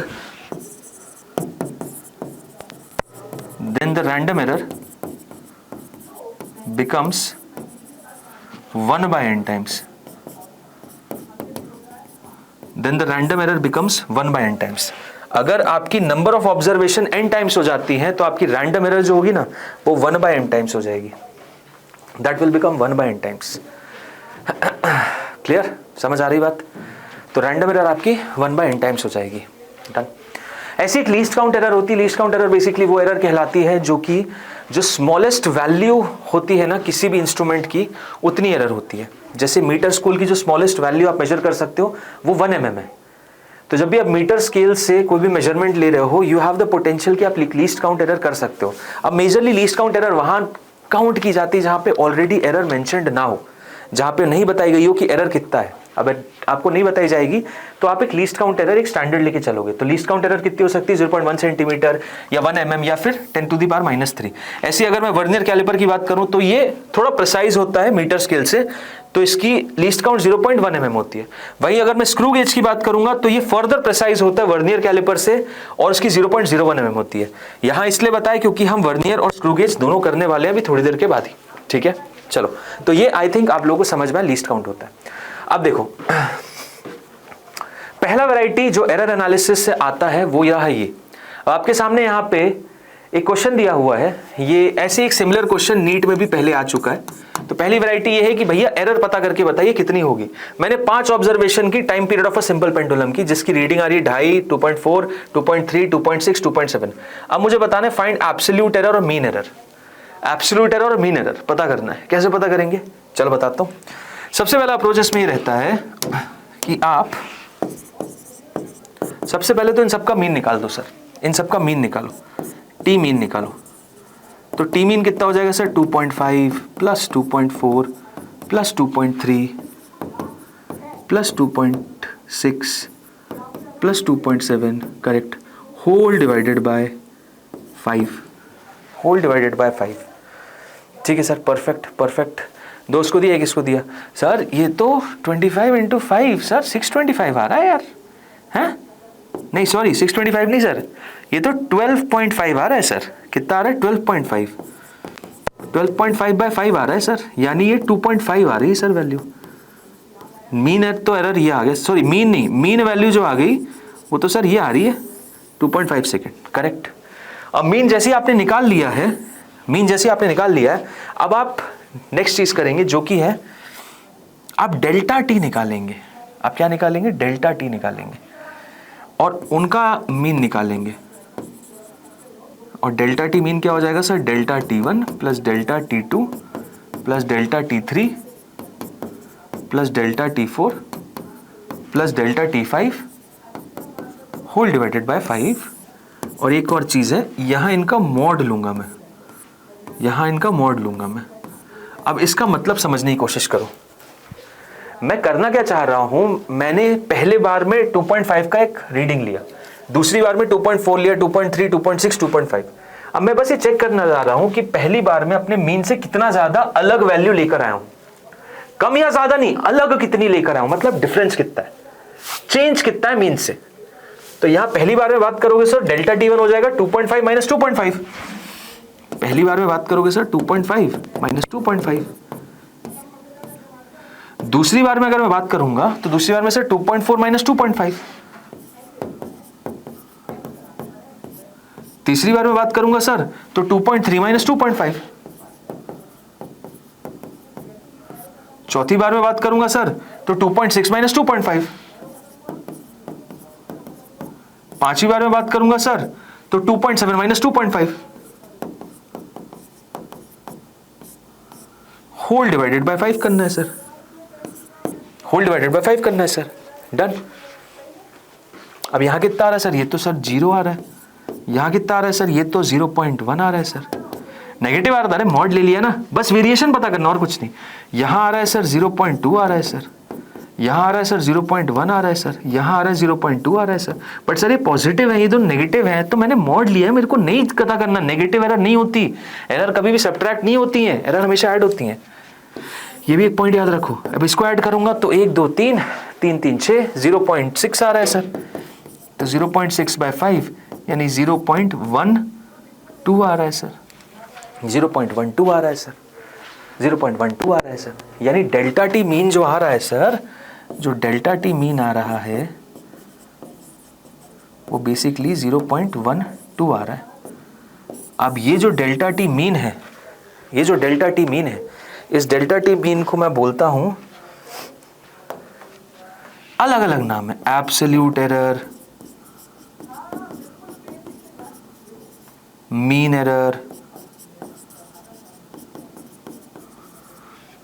maximum permissible error,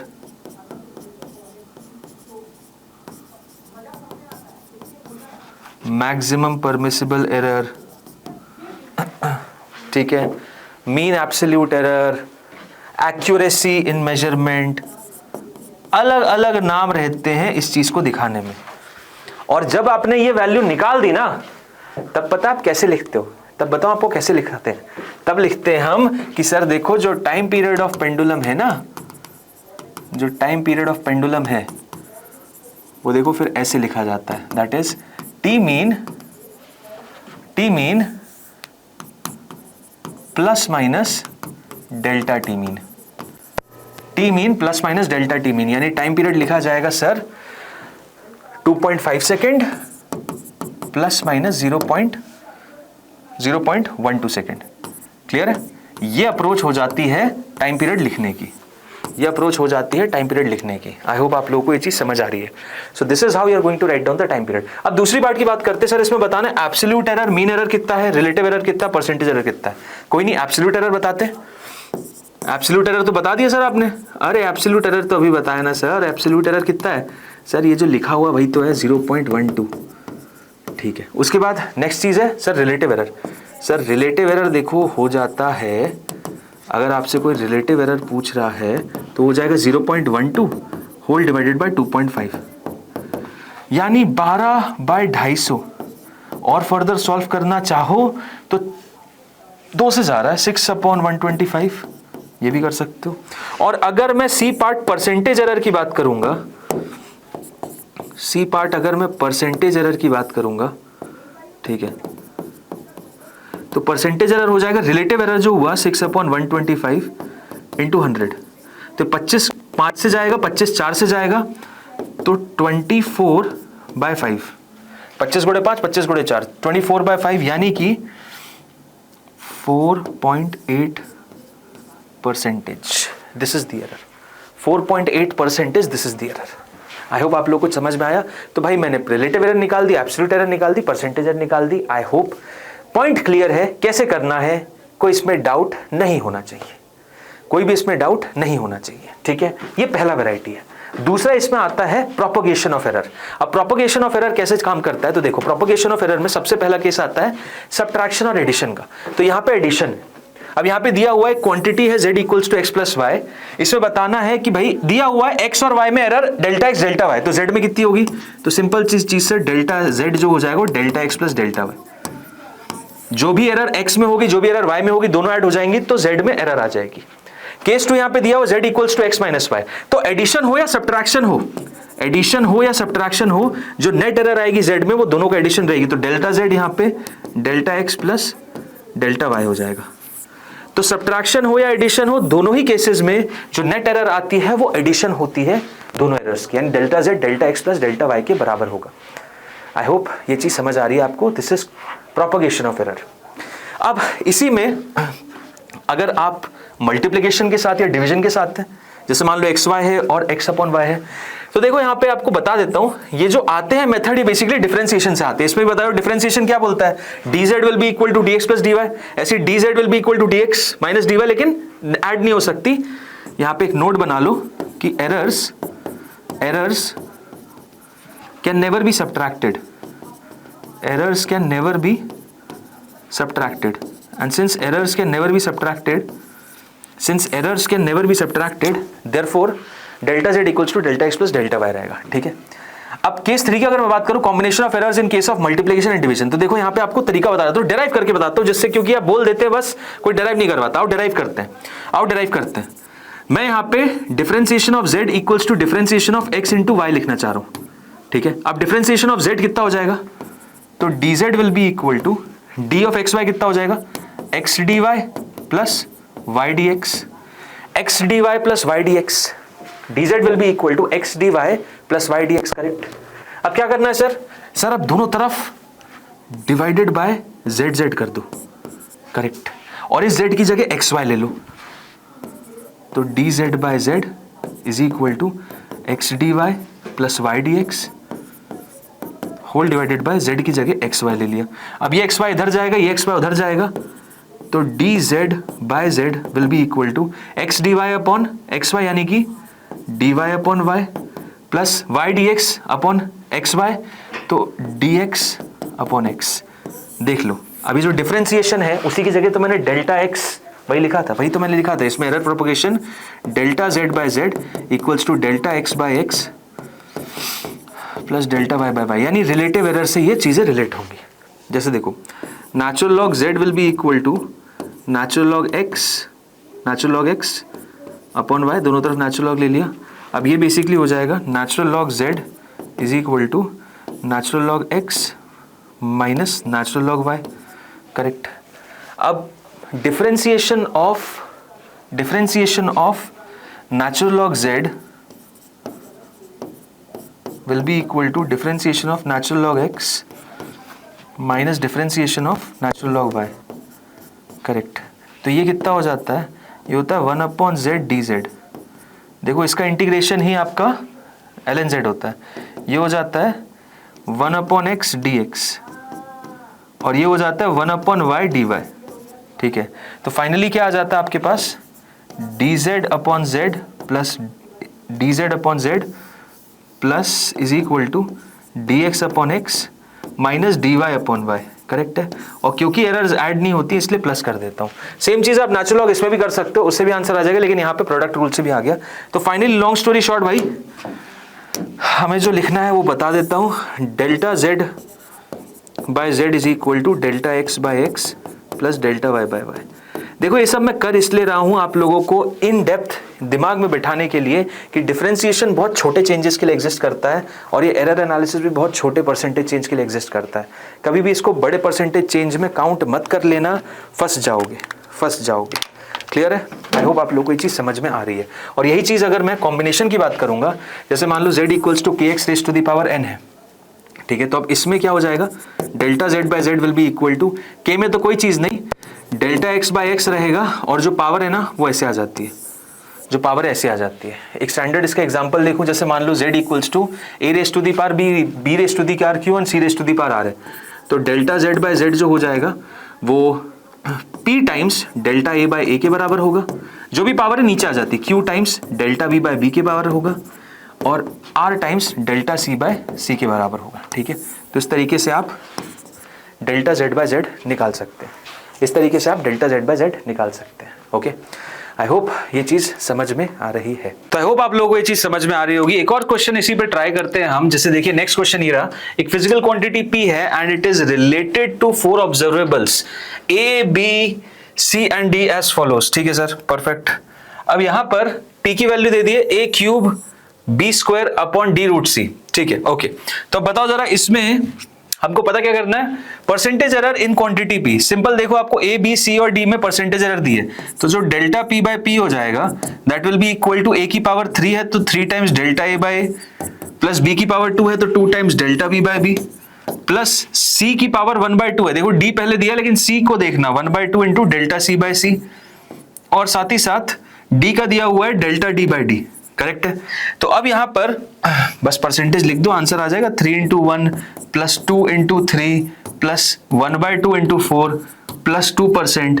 कितना आ रहा है answer, ये 2 जाएगा, 2 से 2 2 4 4 6 10 10 और 3 13% आंसर आ रहा है यार, 13% ही करेक्ट आंसर होगा। एक बार चेक भी कर लेना, 3 प्लस 6 9 9 2 1 13, बिल्कुल सही है, परफेक्ट। तो ये करेक्ट आंसर हो जाएगा। अब देखिए कुछ अदर वेराइटी ऑफ प्रॉब्लम्स, जैसे कि यहां पे आप अगर देखेंगे तो इसमें सवाल पूछा जा रहा है, 2 रेजिस्टर्स हैं, आपको 100 प्लस माइनस 3 ओम दिया हुआ है, देख रहे हो आप, प्रॉपर एरर के साथ दिया हुआ है, और ऐसी R2 दिया हुआ है। अब इसमें बताना है कि जब सीरीज में और पैरेलल में होंगे तो इक्विवेलेंट रेजिस्टेंस में फाइनल वैल्यू क्या आएगी। तो अब इक्विवेलेंट रेजिस्टेंस आपको प्रॉपर ऐसी प्लस माइनस फॉर्म में देना है। तो सबसे पहला केस ले लेते हैं सर, सीरीज वाला, करेक्ट है। अब सीरीज वाला अगर ले लोगे तो ये रेजिस्टर रहा R1, ये रेजिस्टर रहा R2, ठीक है। अब R इक्विवेलेंट निकालो तो R इक्विवेलेंट हो जाता है R1 प्लस R2, ठीक है। अब R इक्विवेलेंट की वैल्यू कितनी आ रही है सर, R1 दिया हुआ है 100 और R2 दिया है 200, 100 और 200, तो ये R इक्विवेलेंट की जो वैल्यू आ रही है that will be equal to 300 ohm, perfect. अब अगर इसी से मैं एरर भी बताना चाहूं तो एरर कितना हो जाएगा, तो एरर के लिए मुझे डेल्टा R इक्विवेलेंट, क्योंकि एडिशन में will be equal to delta R1 plus delta R2, errors हमेशा ऐड होती है, तो यहां पे डेल्टा R इक्विवेलेंट कितना हो जाएगा सर, डेल्टा R1 3 है और डेल्टा R2 हमारा 4 है, तो ये डेल्टा R इक्विवेलेंट की वैल्यू आ रही है 7 ओम, परफेक्ट। तो अब फाइनली आपसे कोई बोलेगा कि भैया इक्विवेलेंट रेजिस्टेंस बताइए, आपसे पूछ रहे हैं इक्विवेलेंट रेजिस्टेंस बताइए, तो इक्विवेलेंट रेजिस्टेंस की वैल्यू कितनी हो जाएगी, R इक्विवेलेंट इस केस में हो जाएगा आपका 300 प्लस माइनस 7 ओम। आपसे ये पूछ सकते हैं, आपसे रिलेटिव एरर पूछ सकते हैं, आपसे परसेंटेज पूछ सकते हैं, तो आपसे अलग अलग चीजें वो पूछ सकते हैं, डिपेंडिंग अपॉन जो भी आएगा आपको रिस्पॉन्ड करना है। ये पहला केस हो गया हमारा सीरीज का। अब बात करते हैं पैरेलल में, अब बात करते हैं पैरेलल में, ठीक है। तो पैरेलल में सर कैसे करेंगे, पैरेलल में सर क्या होता है, तो पैरेलल की अगर आप बात करोगे तो देखो, जब कभी भी आपको 2 रेजिस्टर्स पैरेलल में मिल रहे हैं तो इसमें नेट एडिशन की वैल्यू क्या रहती है, 1 upon R equivalent is equal to 1 upon R1 plus 1 upon R2। तो क्या सर इसमें भी हम वही चीज कर सकते हैं, delta of R equivalent upon R equivalent will be equal to delta of R1 upon R1 plus delta of R2 upon R2? नहीं, इसमें वो नहीं कर सकते, इसमें थोड़ा सा दिक्कत है। क्या दिक्कत है सर, इसमें दिक्कत यह है कि क्योंकि डिफरेंशिएशन रिजल्ट आता है, तो एक काम करो, दिक्कत छोड़ो, आप तो डिफरेंशिएट ही कर दो। मैं एक्सपेक्ट कर रहा हूं आप लोगों को डिफरेंशिएशन आता है, तो differentiation of 1 upon R equivalent will be equal to differentiation of this entire term, यानी 1 upon R1 plus 1 upon R2, correct, दोनों तरफ डिफरेंशिएशन। अब अगर आपको डिफरेंशिएशन याद है तो 1 अपॉन x का डिफरेंशिएशन होता था, ये x की पावर -1 हो जाएगा, तो -1 नीचे आएगा, यानी -1 अपॉन x स्क्वायर, तो हो जाएगा -1 upon R equivalent whole square into differentiation अंदर जाएगा तो d ऑफ R इक्विवेलेंट, ये आ जाएगा minus of 1 upon R1 square into d of R1, और ये आ जाएगा माइनस ऑफ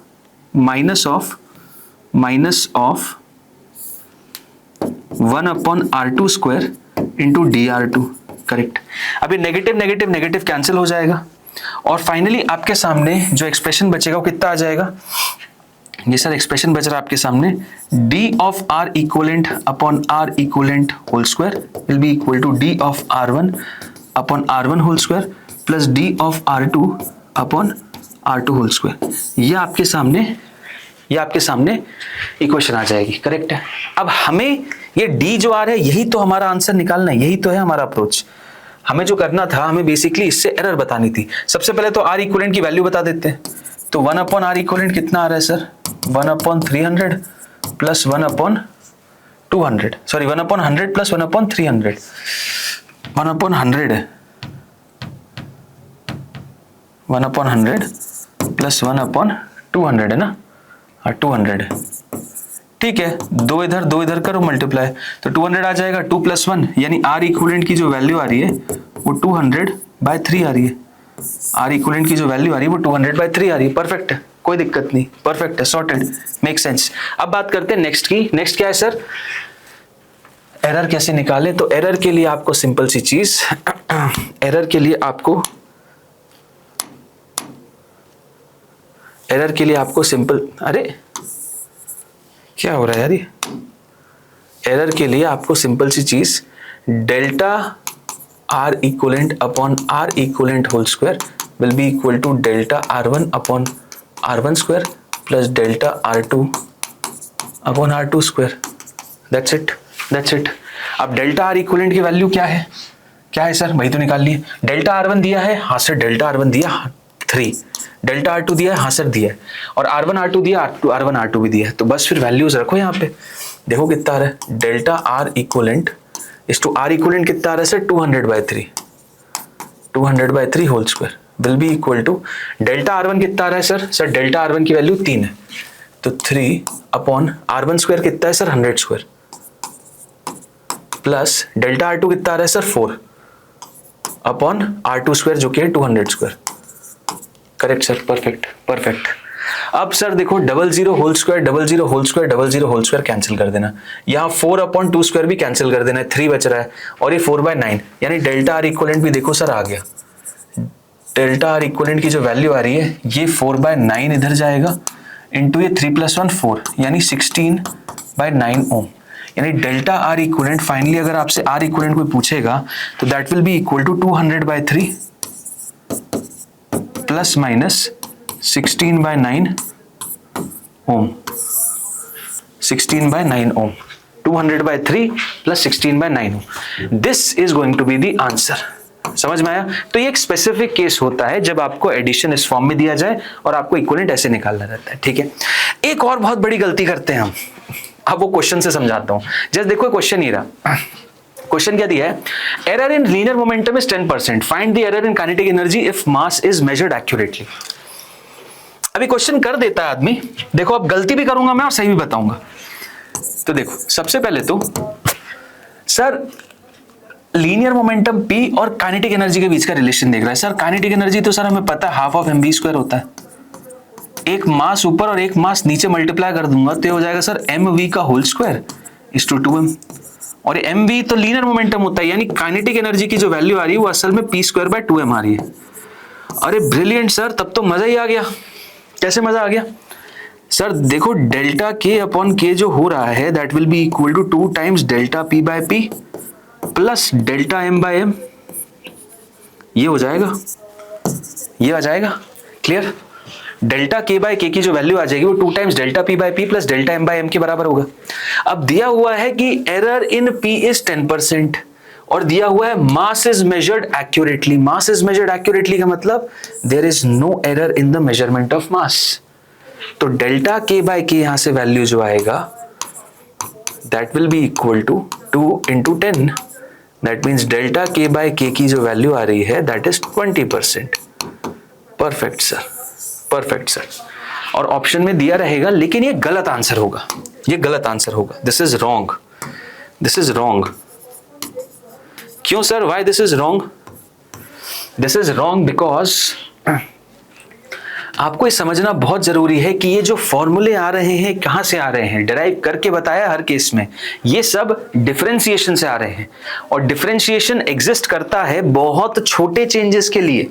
अब आपका अगर चेंज 10% हो रहा है भाई, तो कहां से आप डिफरेंशिएशन का केस यूज कर सकते हो यार? तब डिफरेंशिएशन थोड़ी वैलिड रहेगा। अगर आपका चेंज बस 10% हो रहा है, मतलब 10 बहुत ज्यादा होता है, चेंज कायदे में आपका 3-4% से कम होना चाहिए, तब आप यूज कर सकते हो, बट 10% होगा तो यूज नहीं कर सकते। और क्यों नहीं कर सकते उसको समझते हैं हम। तो क्या करता हूं मैं एक इनिशियल लीनियर मोमेंटम ले लेता हूं और फाइनल लीनियर मोमेंटम जो है उसको ले लेता हूं जो pi प्लस 10% ऑफ pi के बराबर है, क्योंकि चेंज है ना, तो pi से बड़ा मान लेता हूं, pi प्लस 10% ऑफ pi, यानी pf की जो वैल्यू हो जाएगी वो pi प्लस 10/100 इंटू pi, यानी pf जो हो रहा है बेसिकली 110/100 pi के बराबर हो रहा है। ठीक है सर, 0 कैंसिल कर दो, यानी 11/10 के बराबर हो रहा है। ठीक है, ये मेरा pi हो गया, वो मेरा pf हो गया।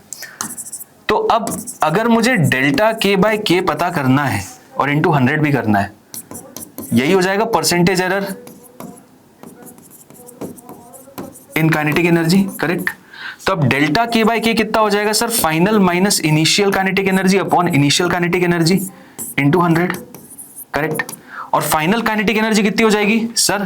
Final linear momentum upon 2m, mass तो सेम ही है, minus initial linear momentum upon 2m whole divided by initial linear momentum upon 2m into 100। Yes sir, done. क्या आप यहां पे देख सकते हैं कि आपका जो 2m है 2m है और 2m है कैंसिल हो रहा है, हाँ सर। और finally P F square minus P I square upon P I square बच रहा है। तो पी एफ स्क्वायर असल में क्या है सर, ये रहा पी एफ स्क्वायर है sir 11 P I by 10 whole square minus P I whole square whole divided by P I whole square into 100, correct. अब देखोगे तो P I square P I square P I square भी cancel हो गया sir. तो sir ये तो हो गया 121 अपॉन 100 माइनस 1। ये फाइनली कितना आ रहा है सर, ये आ रहा है 121 अपॉन 100 माइनस 1, नीचे कुछ नहीं है, इंटू 100। 100 उधर जाओगे 121 माइनस 100 इन 21 बाय 100, तो सर 21 बाय 100 इंटू 100 आ रहा है। यानी परसेंटेज जो वैल्यू आ रही है वो 21% आ रही है यार।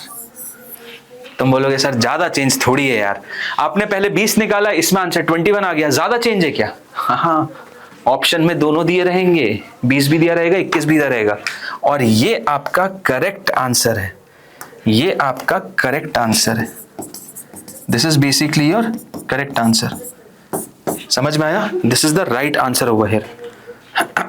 ठीक, तो 21% इज द राइट आंसर। ये आपको केयरफुल रहना है उन सारे केसेस में वहां एरर एनालिसिस नहीं वर्क करेगा। सो यहाँ पे एक नोट बना सकते हैं आप। क्या नोट बना सकते हैं? प्लीज मेक अ नोट कि sir error analysis is applicable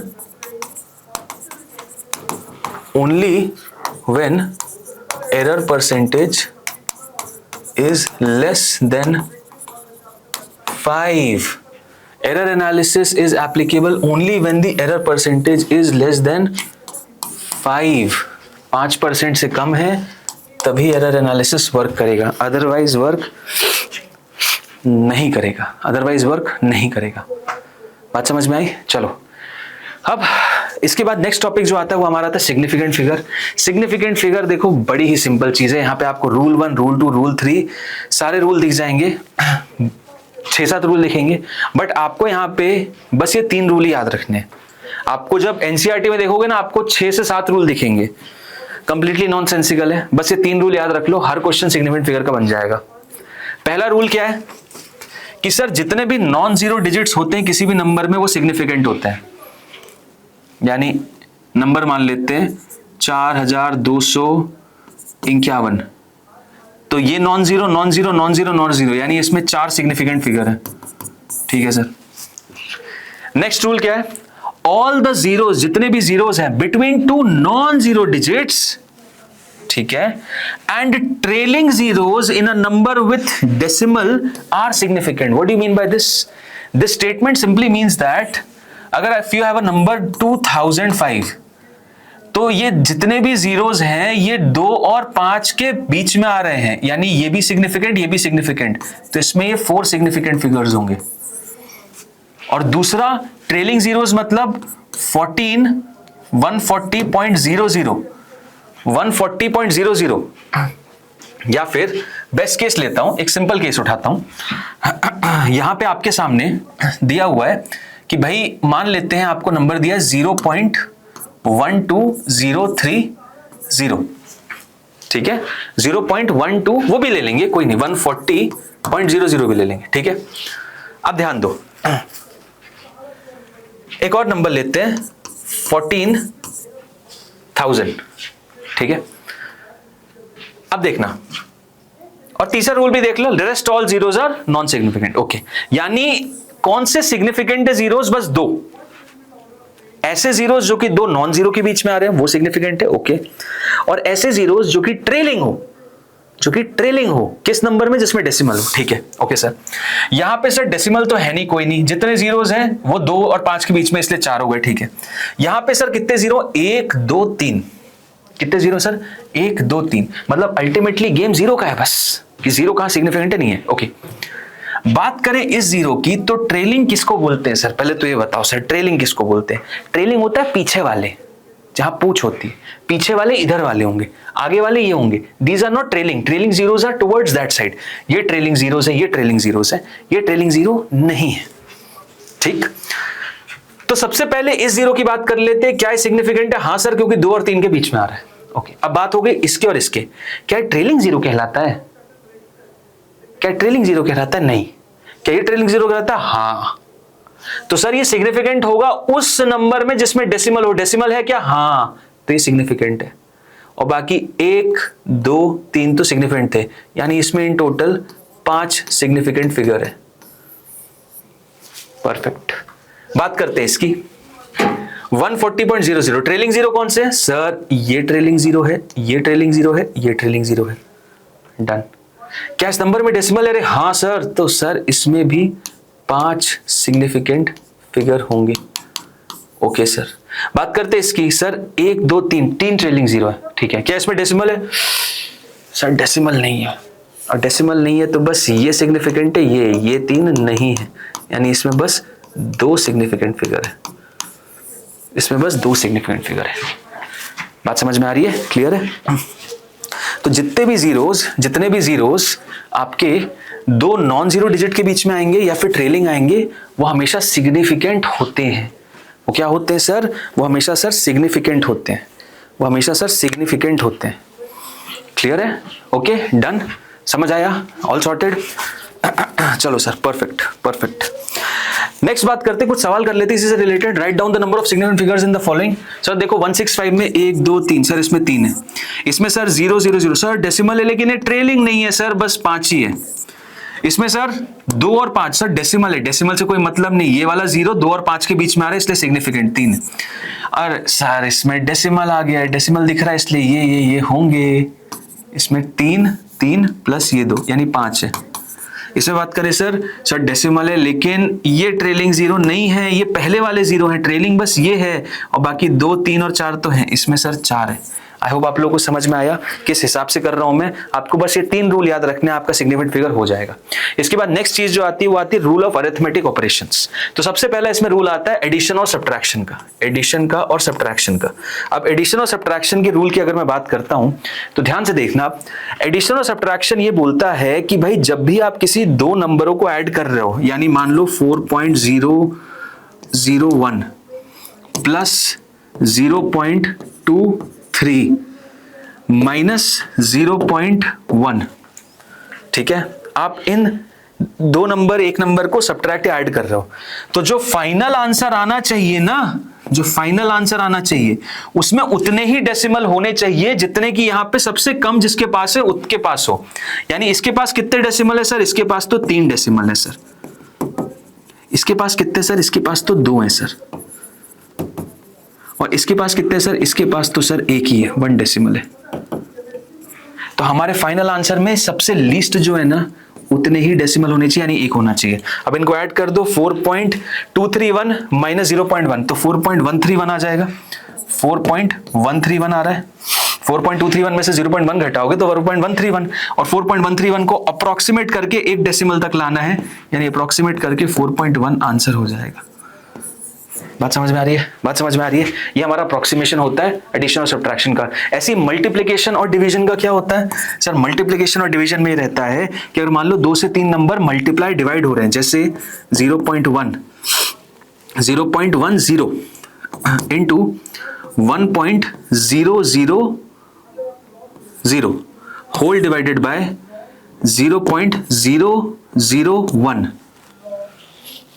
ठीक है, ये हमारा एडिशन और मल्टीप्लिकेशन है, सॉरी मल्टीप्लिकेशन और डिवीजन है। अब इसमें ये बोलता है कि जो फाइनल आंसर आना चाहिए ना उसमें उतने ही सिग्निफिकेंट फिगर होने चाहिए जितने की जो नंबर मल्टीप्लाई डिवाइड हो रहे हैं उनमें सबसे लीस्ट जिसके पास है। तो देखो इसके पास कितने डेसिमल है सर? सिग्निफिकेंट फिगर है। इसमें सिग्निफिकेंट फिगर देखते हैं, डेसिमल नहीं, तो इसमें 2 सिग्निफिकेंट फिगर है सर। इसमें कितने हैं सर? इसमें 1, 2, 3, 4 है सर। और इसमें बात करें सर, ये तो ट्रेलिंग 0 नहीं है, ये ट्रेलिंग टेस्ट सिग्निफिकेंट, इसमें तो बस 1 ही है। तो सर फाइनल आंसर में बस 1 डेसिमल होना चाहिए। फाइनल आंसर में बस 1 डेसिमल नहीं, 1 सिग्निफिकेंट फिगर होना चाहिए। अब आप इसको सॉल्व करते हैं। इसको सॉल्व करेंगे कितना आंसर आ रहा है? ये तो 1 है, इसको छोड़ दो। 0.1 डिवाइडेड बाय 0.01, 1 डेसिमल जाएगा यानी 1/0.01 यानी 100 रह जाएगा। फाइनल आंसर कितना आ रहा है? 100 आ रहा है। लो 100 लिख सकते हो। क्यों लिख सकते हैं सर? 100 में कोई डेसिमल नहीं है, ये सिग्निफिकेंट है। मान लो आंसर आता सर 4 डेसिमल करके, 4 सिग्निफिकेंट फिगर चाहिए। मान लो यहाँ पे सबसे कम जो था उसके पास 4 होते, कितने होते सर? 4। मान लो इन चारों के पास 4 4 होते, तब क्या करते सर? आंसर 100 ही आता। यहां पे मैं क्या कर सकता था, देखो मैं इसमें 3 जीरो बढ़ा देता तो यहाँ 4 हो जाते, इसमें भी 2 जीरो बढ़ा देते तो यहाँ 4, तो फाइनल 4 4 4 यानी 4 होने चाहिए थे। तब इसको 4 कैसे करते सर 100 को? मैं इसमें डबल जीरो और डाल देता, 4 हो जाते। समझ में आया कैसे करता? तो ये तरीका आपको पता होना चाहिए कि भाई आपको सिग्निफिकेंट फिगर बराबर करने जितने सबसे लीस्ट के पास है, जितने सबसे लीस्ट के पास ये सिग्निफिकेंट नहीं है, ये नहीं है, इसलिए एक सिग्निफिकेंट फिगर। तो ये मल्टीप्लिकेशन और डिवीजन में होता है। इसके बाद लास्ट जो पॉइंट होता है वो होता है ऑर्डर ऑफ मैग्नीट्यूड और साइंटिफिक नोटेशन। अब ऑर्डर ऑफ मैग्नीट्यूड और साइंटिफिक नोटेशन सिंपल, जब कभी भी आप किसी भी चीज को in the form of scientific notation, यानी जैसे मान लो एवोगैड्रो नंबर, तो Avogadro number 6.023 into 10 raise to the power 23 लिखते हैं।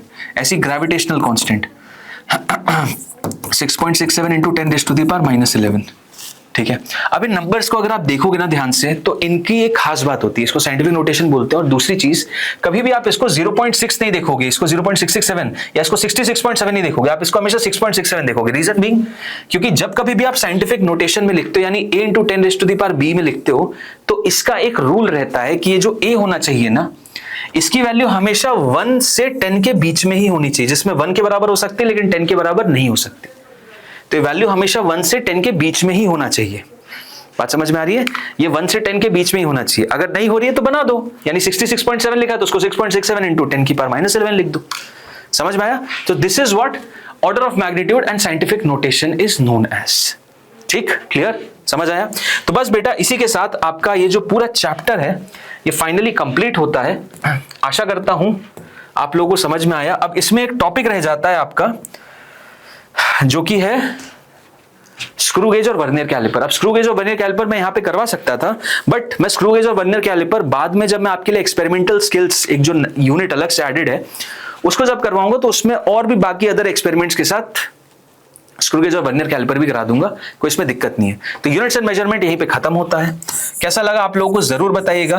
क्या इसमें आप लोगों को सवाल मिले? क्या आपके डाउट्स क्लियर हुए? क्या आपको कोई दिक्कत आई?